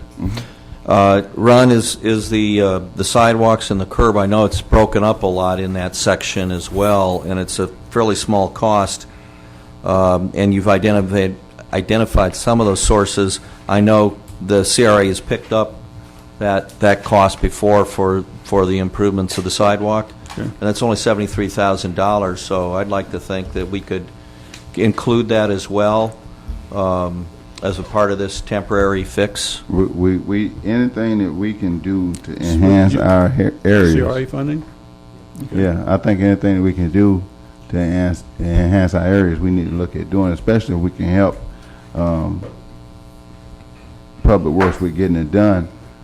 And that goes down, and we're going to talk about it on board tonight on the priorities. Make sure we try to add that into when we ask you about your board priorities tonight. We probably can suggest to the CRA that we use some of our funds to help accomplish some of these projects that we need to have done. So keep that in mind when we get down to number 10. What I just handed out to you is just an overview or site plan looking down on the way the Nova intersection will be redone. There's a couple of things.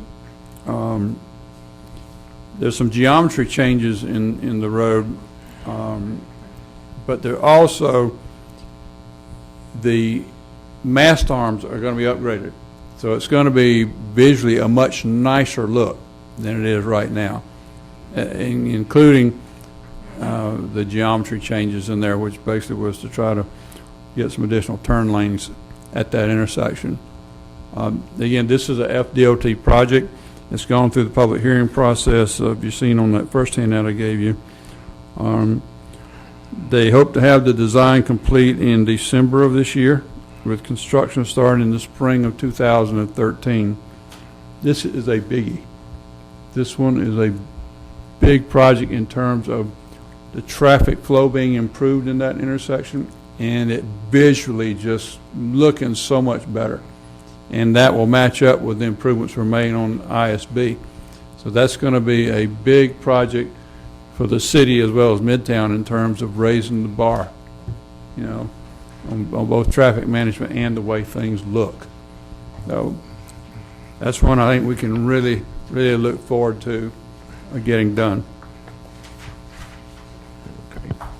When we looked at it, What happens to the southbound lanes on Nova?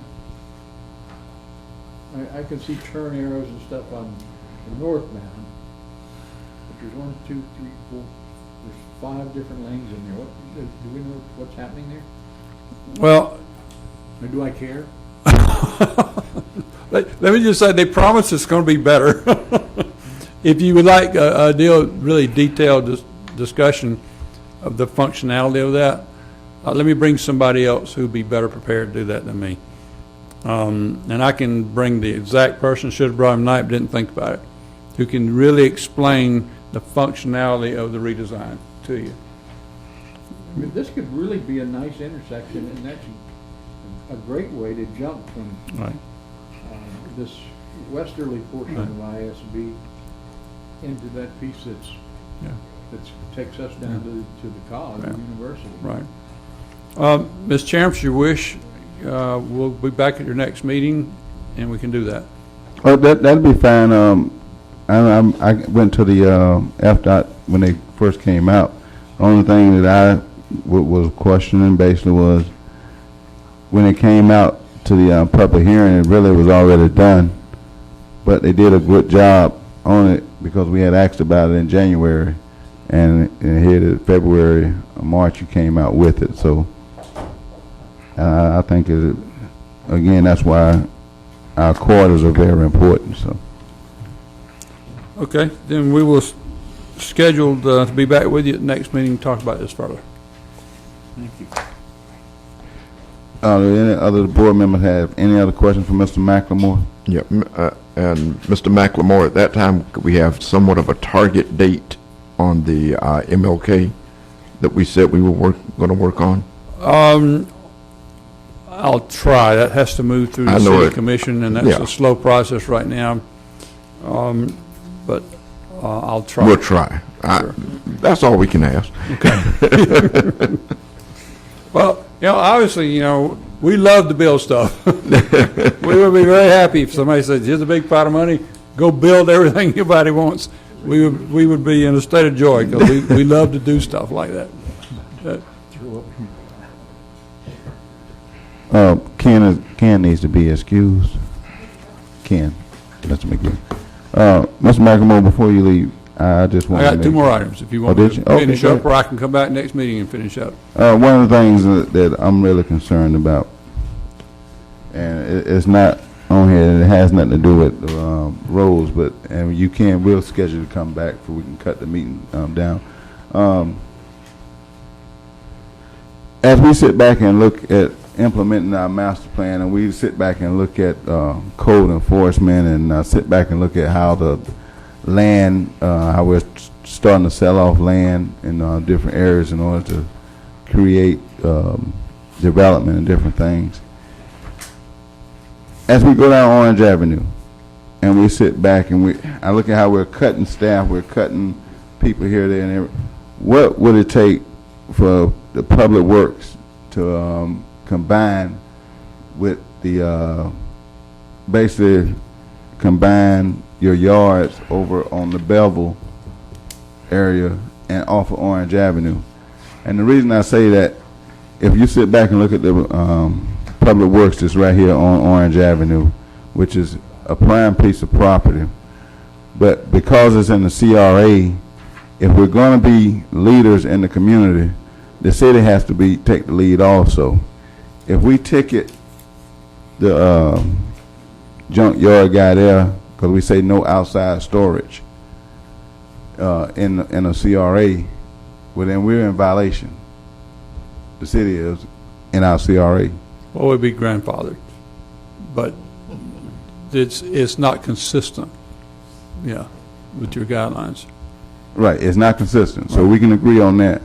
So what would it take in order, because I'm trying to increase the tax base in our community, and I think that's going to be a prime piece of property, and I think we need to start looking at trying to combine the, really move that public works off of our main corridor and combine it over in Belleville.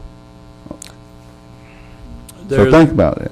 Well, I've already thought about it, and it doesn't belong there. And yet there are other types of uses over there that don't belong there in a plan to really upgrade the community. They're conflicting uses, and that's a part of our old pattern of building industrial type uses around a center city that's an older city. Because the center city was more of a retail area, and then right around that you had a lot of industrial uses. That's just the way city used to work. If you go into New York City, for example, you'll see 7- or 8-story manufacturing buildings, old buildings, and now they've been converted to lofts, but they used to be right in the city. But it would be ideal to get it out of there and have the property available for development. Ideal. I did it in the last city I was in. We built a whole new public works city center and got that, what I call general contractor, out of the middle of a neighborhood. And but it took a lot of bucks to do it. And in this case, we wouldn't have, there'd be several $1 million involved in doing that. There's not enough room at the existing facility to add all that there. But should it be done, it should be a part of your overall master plan goals to do that.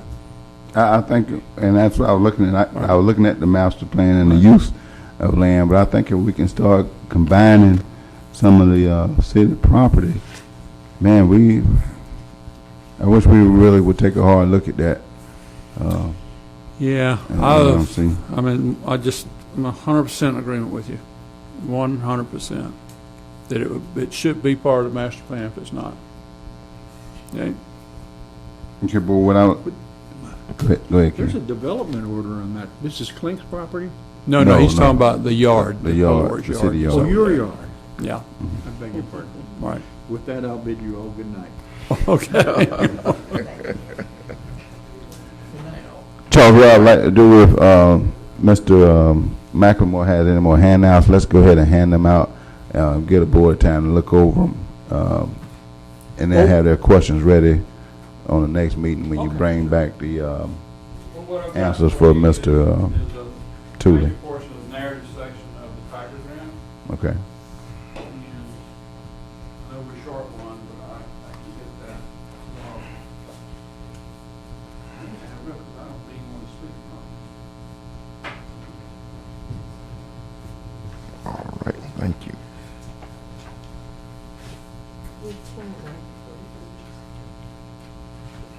while Mr. McLemore is passing this out, Board, I'm just going to ask you on item number 9, that's the redevelopment project updates. Did anybody have any questions dealing with that? No. That they need to ask staff with? If not, we're going to skip over the redevelopment project updates if there's no questions on it. I just want to show you, because I did not give you the detailed history of Farmdale. I don't think it would help you, but you're certainly welcome to look at it. It's a very thick document. If you want it, it's available to be looked at. Okay. Now, that's the utilities that's currently underground, This is the engineering plans for Farmdale. the new Okay. ones. Right, yes, the ones today. Yeah, I would like to look at it. Makes a difference. How would you like me to do? Would you like to bring back some more copies of this next week when we talk about Orange Avenue? Sure. At your next meeting? Yeah, sure.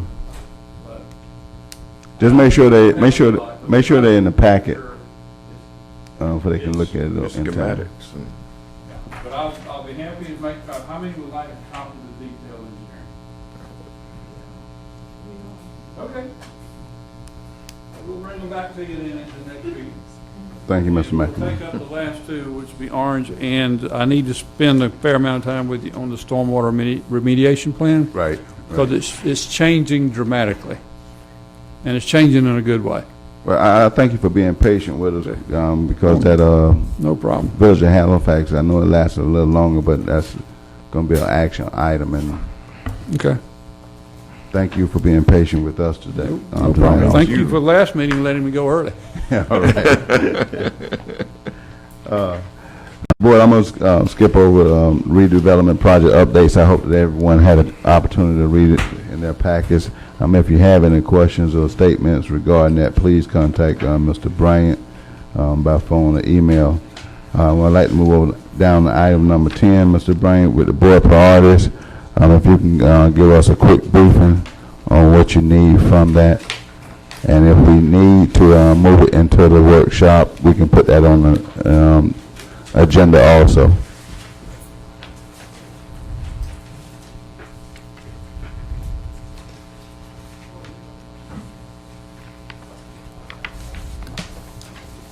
Mr.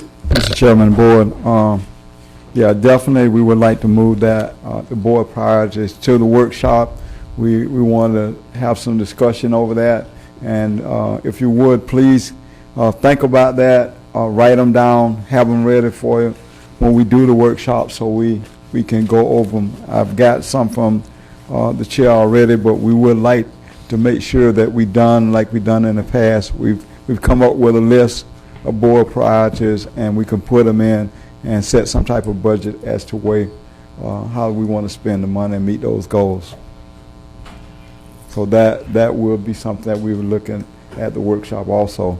I do have a couple of things that I would like for you to be aware of. Okay. You should have a flyer on that. This is a community cleanup. I know we will have a meeting prior to that, but I want to get your input. We do need volunteers to help for the May 5th cleanup. It's going to be actually start at Daisy Stocking on the morning of the 5th and go until 12 o'clock. So I do need your input. If you have names of organizations or individuals that would like to volunteer and be a part of this, please have them contact me. In addition, on the other side is the Kick to the Curb Week, which is April the 28th through the May 4th. This is an opportunity for people in the area to take tires. They can take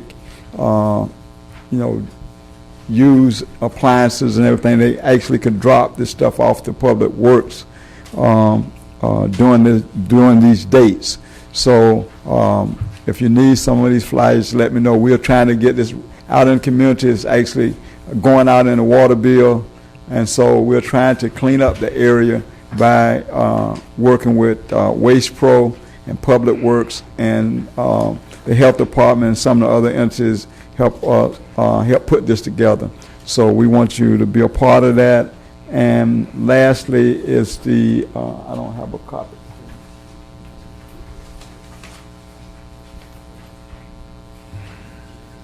is the walkability workshop that would be on May 2nd. That's on a Wednesday. You should have a letter from the health department along with a copy of the flyer that was in your packet telling you about the walkability workshop. So if you have an opportunity, I'd like for you to come out and support the health department. They've got this grant that's going to help us down the road with the walkability study. So please sign up for it, and if you're available, please come out and support that effort. The last one is the Housing, cities.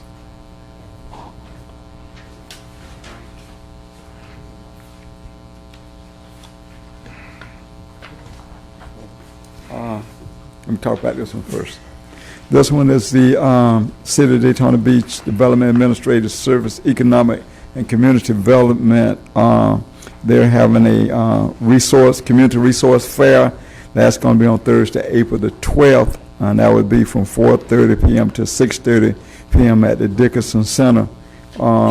They're going to have a lot of different organizations there. They're going to be setting up, so please go by. It's in the Midtown area. They're also doing things in Midtown, so we need, as a board and as staff, to support the efforts that are going on in our area. So we ask you to go out and support that. Additionally, there's a flyer. Yeah, this. I got a bunch of stuff.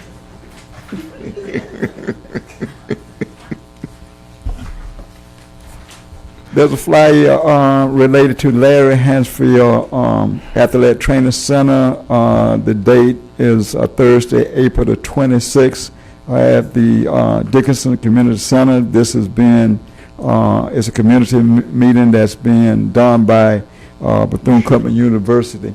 You should have copies of that, so we're going to ask you if you're available, please attend that particular workshop, community meeting.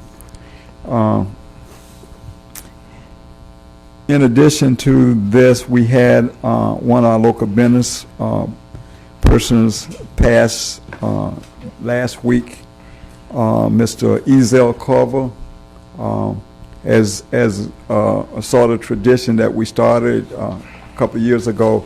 I did do a resolution from the board. It was presented at the funeral services. I had opportunity to attend those services and represent the Midtown board. We like to do that to give credit to business owners, past business owners, and families as a recognition from the Midtown redevelopment area. So if someone passes in the area and you feel that we need to do a resolution, please contact me. I have no problem putting something together and present it to the family as a matter of our sympathy for that particular family and the contributions that that individual has made to the community of Daytona Beach. Thank you, Charles. At this present time, we're going to go to item number 11, which is public comments. Is there anybody in the public that wishes to speak on any issue? At this time, you may come forward, and we're going to ask that you hold your comments down to at least 3 minutes, please. If you come up to the podium, please state your name and address for the record, and we will go accordingly.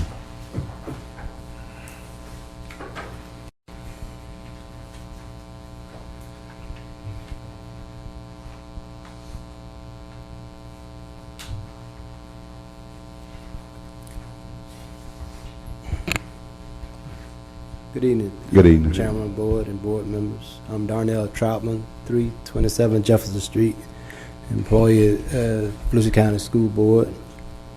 And this is... I'm Deborah Reddick at 948 West George Ingham Boulevard, Daytona Beach. I'm an employee of Volusia County School Board. Yvette Presley, 1121 Barbara Drive, Daytona Beach, retired teacher, 38 years for Volusia County. Yes, I have a concern about the PAL Center retention pond that was dug. My uncle was Merle Lloyd. He had an old saying, said, Darnell, they don't make no more land. So what the city did, they took our land and left a big hole there. We had a meeting with Paul McKittrick, I think, and he said they could have did an underground system called underground filtration. My question to him, why you didn't do it day one and left our land there? Now we have no more land. We're creating a safety hazard for the kids. You have a retention pond there on North Street, and I understand water moccasins are there and crabs. Now, what kid want to play in the field with a ball on the ground laying by a snake because we got a pond there? We don't have a pond at Jackie Robinson Field. We don't have a pond in the field area. You planted trees around there. How can you run on a field with trees on our field? We would like the board to take consideration of putting an underground system. I talked to my commissioner, Pam Wood. She mentioned about money. We don't care about the money because, like I said, you spend money all over the city except our neighborhood. I think you got an $800,000 skating ring over here at Bethune Point. I mean, you throw a lot of money in there. There's always an issue of money when it comes to our neighborhood. We would like an underground system put in. We need the fence removed. Once you put that fence back, I understand y'all going to put the fence there. And you told us it was 4 feet deep, but I understand it's 15 feet deep. And we're going to have mosquitoes and other hazards in the area. And our concern, we won't give up till we get that land back. You took the land back, we want it filled back in and put an underground system in. And we won't give up till it's done. Thank you.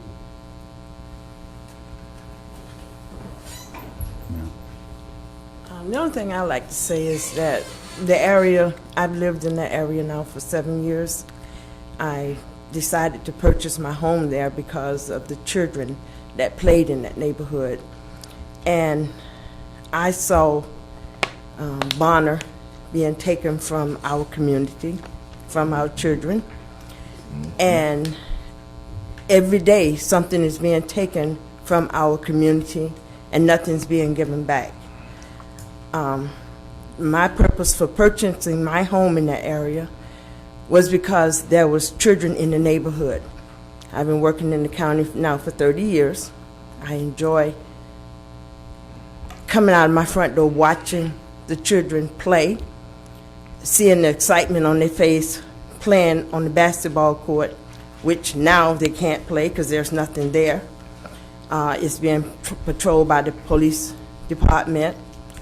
And they harassed, about a month or so ago, harassed the individual that was walking his pet through the area down the sidewalk.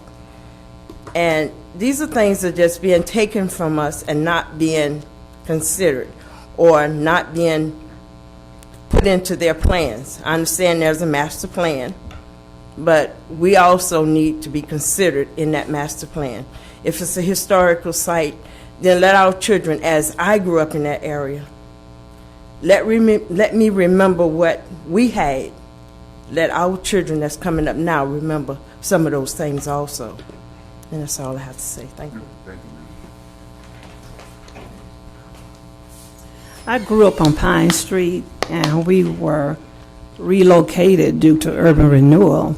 And we walked to school. We walked to Bonner. And as she said, to piggyback on what she said, Bonner was taken away from us, and we no longer have that neighborhood elementary school. My point with the retention pond is also a safety issue. Children are inquisitive. You can tell them, don't touch that stove, it's hot. Don't touch that stove, it's hot. But until they, not everybody, touch that stove and finds out that it's hot, okay, you're right, it is hot. Don't bother that dog or cat, he might bite. Yeah, don't bother that dog, he might bite. Then it happens. With a retention pond, children are inquisitive. Are fish out there? Did you say snakes are out there? I don't see any turtles. So we want that not to be an attraction for kids to want to climb that fence and go to the retention pond. I also like to see that football field they used to have when I was growing up. We used to go out there on Sundays. My dad would take us to the park, and we played ball out there. Year before last, there were teams practicing football out there. And I don't know if they can do that anymore because I don't know how much land is there. And where will they go? I don't live far from Derbyshire, and that big park there, that land there are signs on Derbyshire, no trespassing, no trespassing. So where will our young people go to practice and sharpen their skills with football? So let's try to keep that safety issue in mind and also have a place for our young people to practice. And also in the summer, when I use the fitness part, the PAL students will be out there playing also. So let's not take that away from them as well. Thank you. Thank you very much. Do we have any other speakers? Yes, I have one more statement. The name that's up there now, where did that name come from? The Midtown Redevelopment Education Center. Who came You mean up with the that name? Midtown Culture Yeah. Center? It was when that came from the staff or? I do not know who Yeah, named it. I'm not for sure. Do y'all ever ask the black community, can we have an input? You know, we had names on there that we like. We don't even associate what you have up there now. We I go also to school think for that education. the gym stayed the same. I think they still named that Mr. Mulberry. Wasn't it Mulberry? It was Fairclough. Fairclough. Fairclough. I think that's still. It should be on the outside then. Yeah, it's still. It's not completed all the way yet, but I know on the from the meetings that I was in when they first started, Mr. Trotman, I'm not for sure where the name came from, because I think we asked that question, who created the name? Yeah. So I can only say I share your concerns on that, but a name change is easy. I mean. Yeah, we want to take that into consideration too. We don't like that. His name was anything. We used to call up boys. Now we. Next, do we have any? Good evening, Board. Good evening. Camille Holder Brown, 218 Carl Brinkley Circle, Daytona Beach, Florida. It was so good hearing what everybody had to say.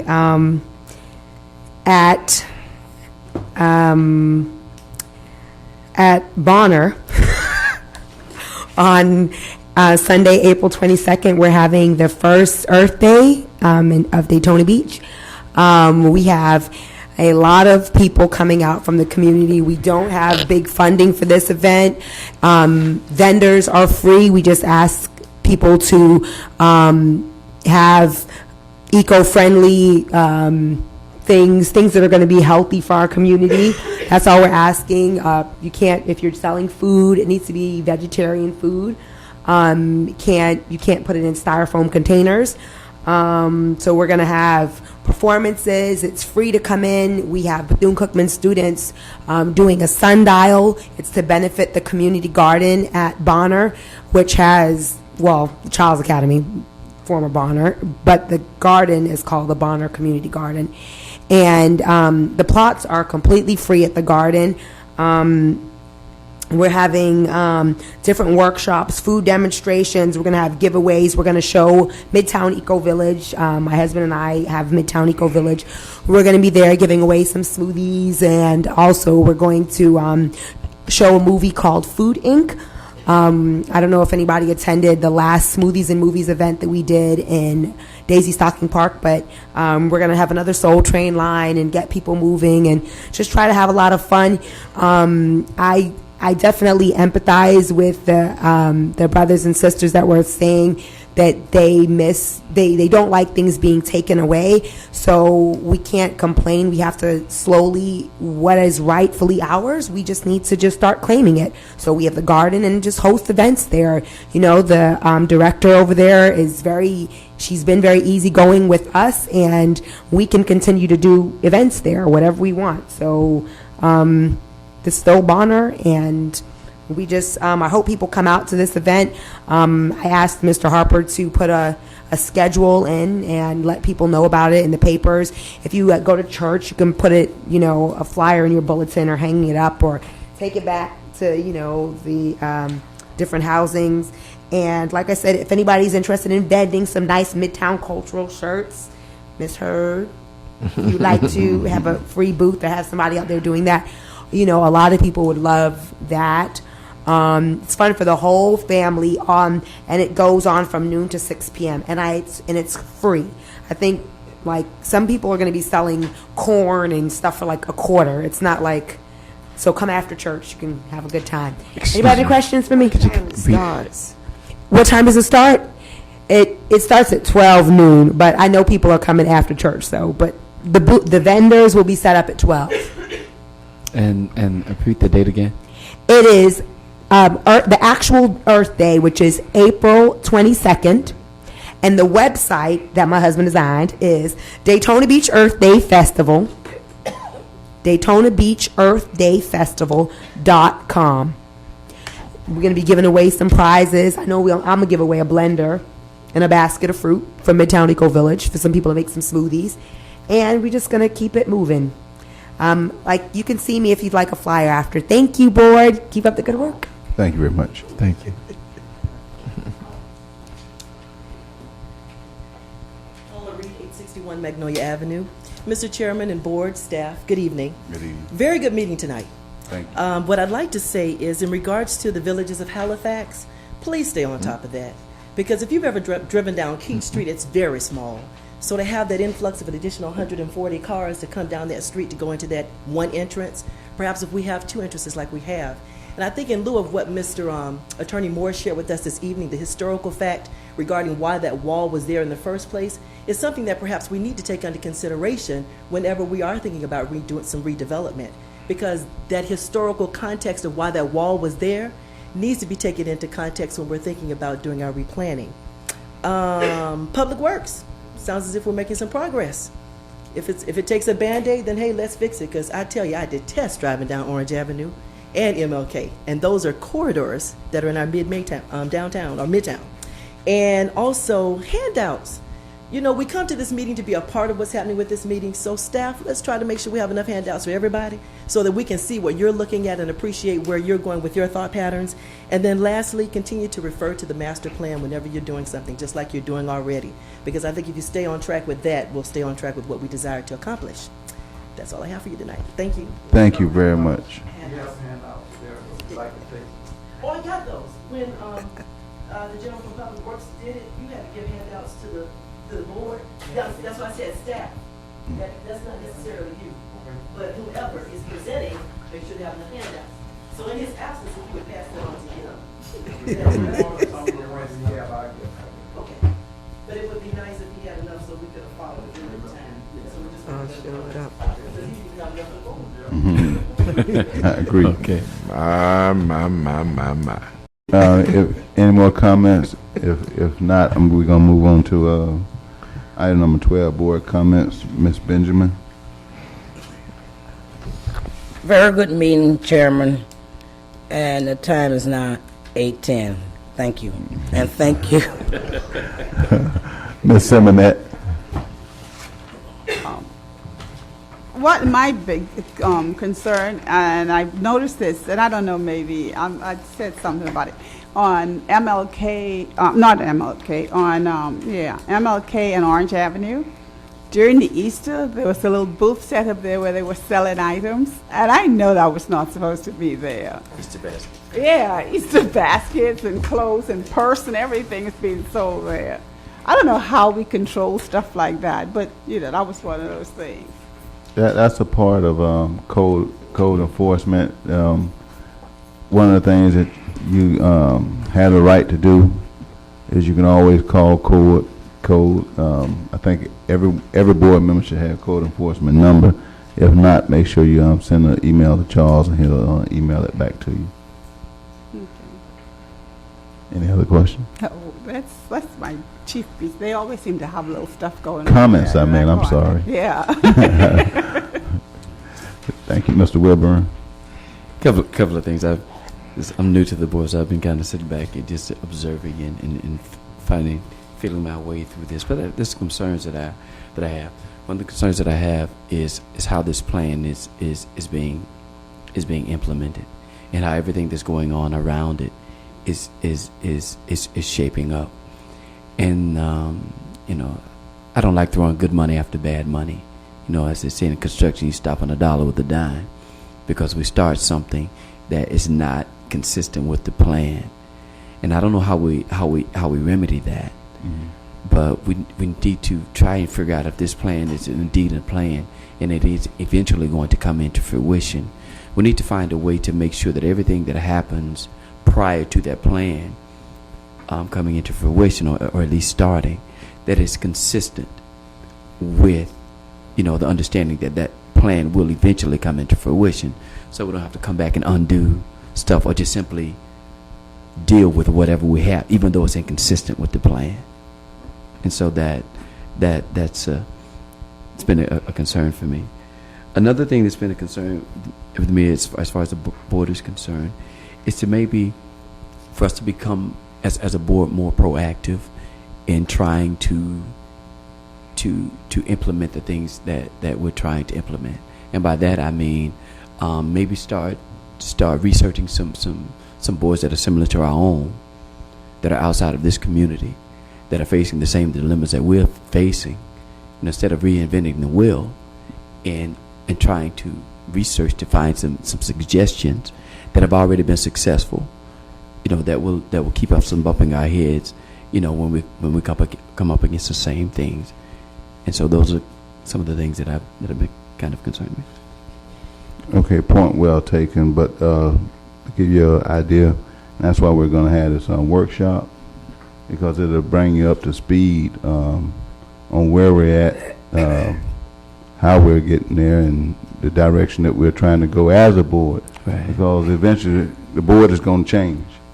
Right. But if you have a plan that's there that everybody can follow, the plan can be carried out. Absolutely. So therefore, now that we're really trying to, like you say, implement the plan, when we have a workshop, we'll make sure we address those issues and show you how we arrived at making this happen. So, because we did just what you said, went out to other communities and seen what they were doing. We went down south. We went up north. We went places that actually it had actually been done and created, and we took some of those different modules. Even if you look at Tallahassee, on how they revived downtown Tallahassee, we took a part of that into the plan too. So as you look at it and read through it thoroughly, you will see that, oh, okay, this is why. And just like we was working on the prohibited use list, that's why we were trying to put this prohibited use into play, because it will help us start shaping the master plan while we take it through the process. So, Mr. Dewey. Yeah, I think you had a very good meeting today. I think you handled it very well. Just to piggyback on what the concerns of the people there around the Cypress Street Recreational Center, my major concerns are, first of all, because the children need to play. In fact, First Lady Obama has put into place a main movement trying to get children out of sitting in front of TVs and computers and start playing again. When we grew up, we went outside and played. If you didn't have nothing but a box, you learned how to play. The other thing is that we have made some great progress with Public Works. I think that working on the Martin Luther King corridor there is huge, because we did get a consensus to try to get that done.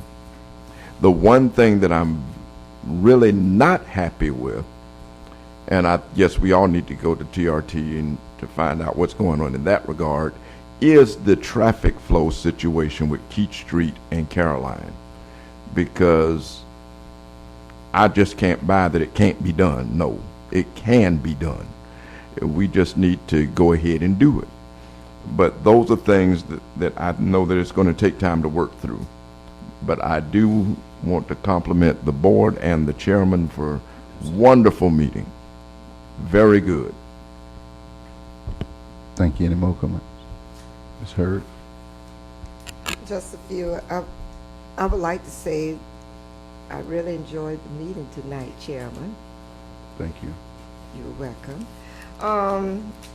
What's going on with the old police station? Have you heard anything else about it other than the law school that was in the paper a few weeks ago?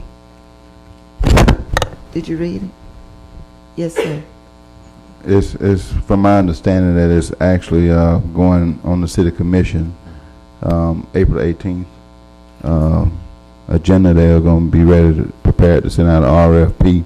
Keep in mind the law school is only a developer who's interested in it, and there is no guarantee that a law school will be there because it's open to the public. Because our laws require that everything be RFP'd in our CRA. Code enforcement, MLK and International, I was down there today, and that area that Mrs. Benjamin been speaking of for months is terrible. There's no need of doing the streets if we're going to let those two buildings remain as they are. That is the surplus buildings there, right there in front of Foot Street. The restaurant supplies. Maybe code enforcement needs to go there and check things out. Parking, I trash, did, everything. Not to cut you off on that, I did have a talk with Hector, and he will be addressing that area.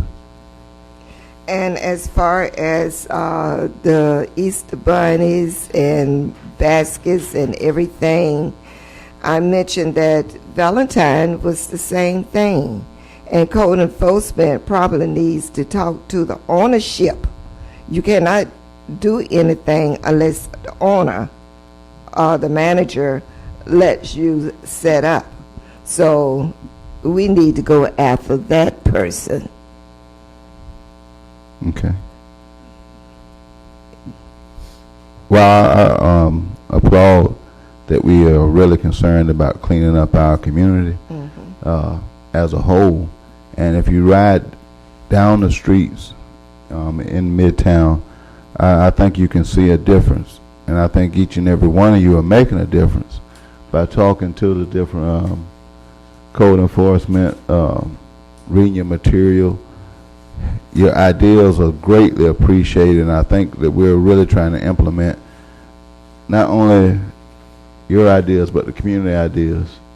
And I encourage all of us to really work hard and at the workshop. Please, I'm encouraging you, please bring your ideas and your priorities, because if everybody's on the same sheet of music and we iron out whatever concerns and differences that we have in each part of our community, when we come to these workshops, we can get it worked out. We can get it, disseminate the information to the necessary parts of staff, whether it's public works, whether it's code, whether it's fire and safety, or even the street issues that we're dealing with.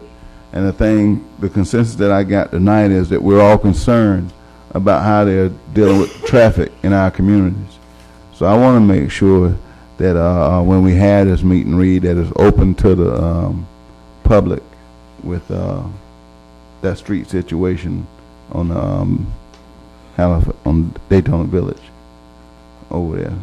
Some type of way we want to make sure that if we need Mr. Moore, I think, asked if he could be at the meeting with Mark Dowse. And I want to make sure we probably try to have someone there from the Housing Authority as well, for it can be fair. And that way we can come to a consensus, because we don't want to slow this project down. I want to make sure that we do not slow this project down, but we do what's right and what's best for the community as a whole. And that's the way that I would like to address it. Only other thing I have, any other comments? I'm sorry. Mr. Bryant, I see that the mobile home has been moved off Orange Avenue. Thanks a million. Oh, wow. Reed, did you have any comments, anything that you wanted to say? No, I hope you all have a very good night. Because we're going to have to get back at this in a couple of weeks. I know. Ms. Latham? Okay. The only other thing before we adjourn is that on the planning board meeting on April the 23rd, I'm asking that for those of you who are available on April 23rd on the planning board meeting, I'm asking that you come out because that's when the prohibited use list will be going before the planning board. What time is that? 6 o'clock? It's at 6. Isn't it 6? Yes. Yeah. I think is it on their agenda? Our prohibited use, is it on? Okay, it's not prepared, but I think. Oh, okay. If we have nothing else, motion to adjourn. Second? Second. So moved. Thank you.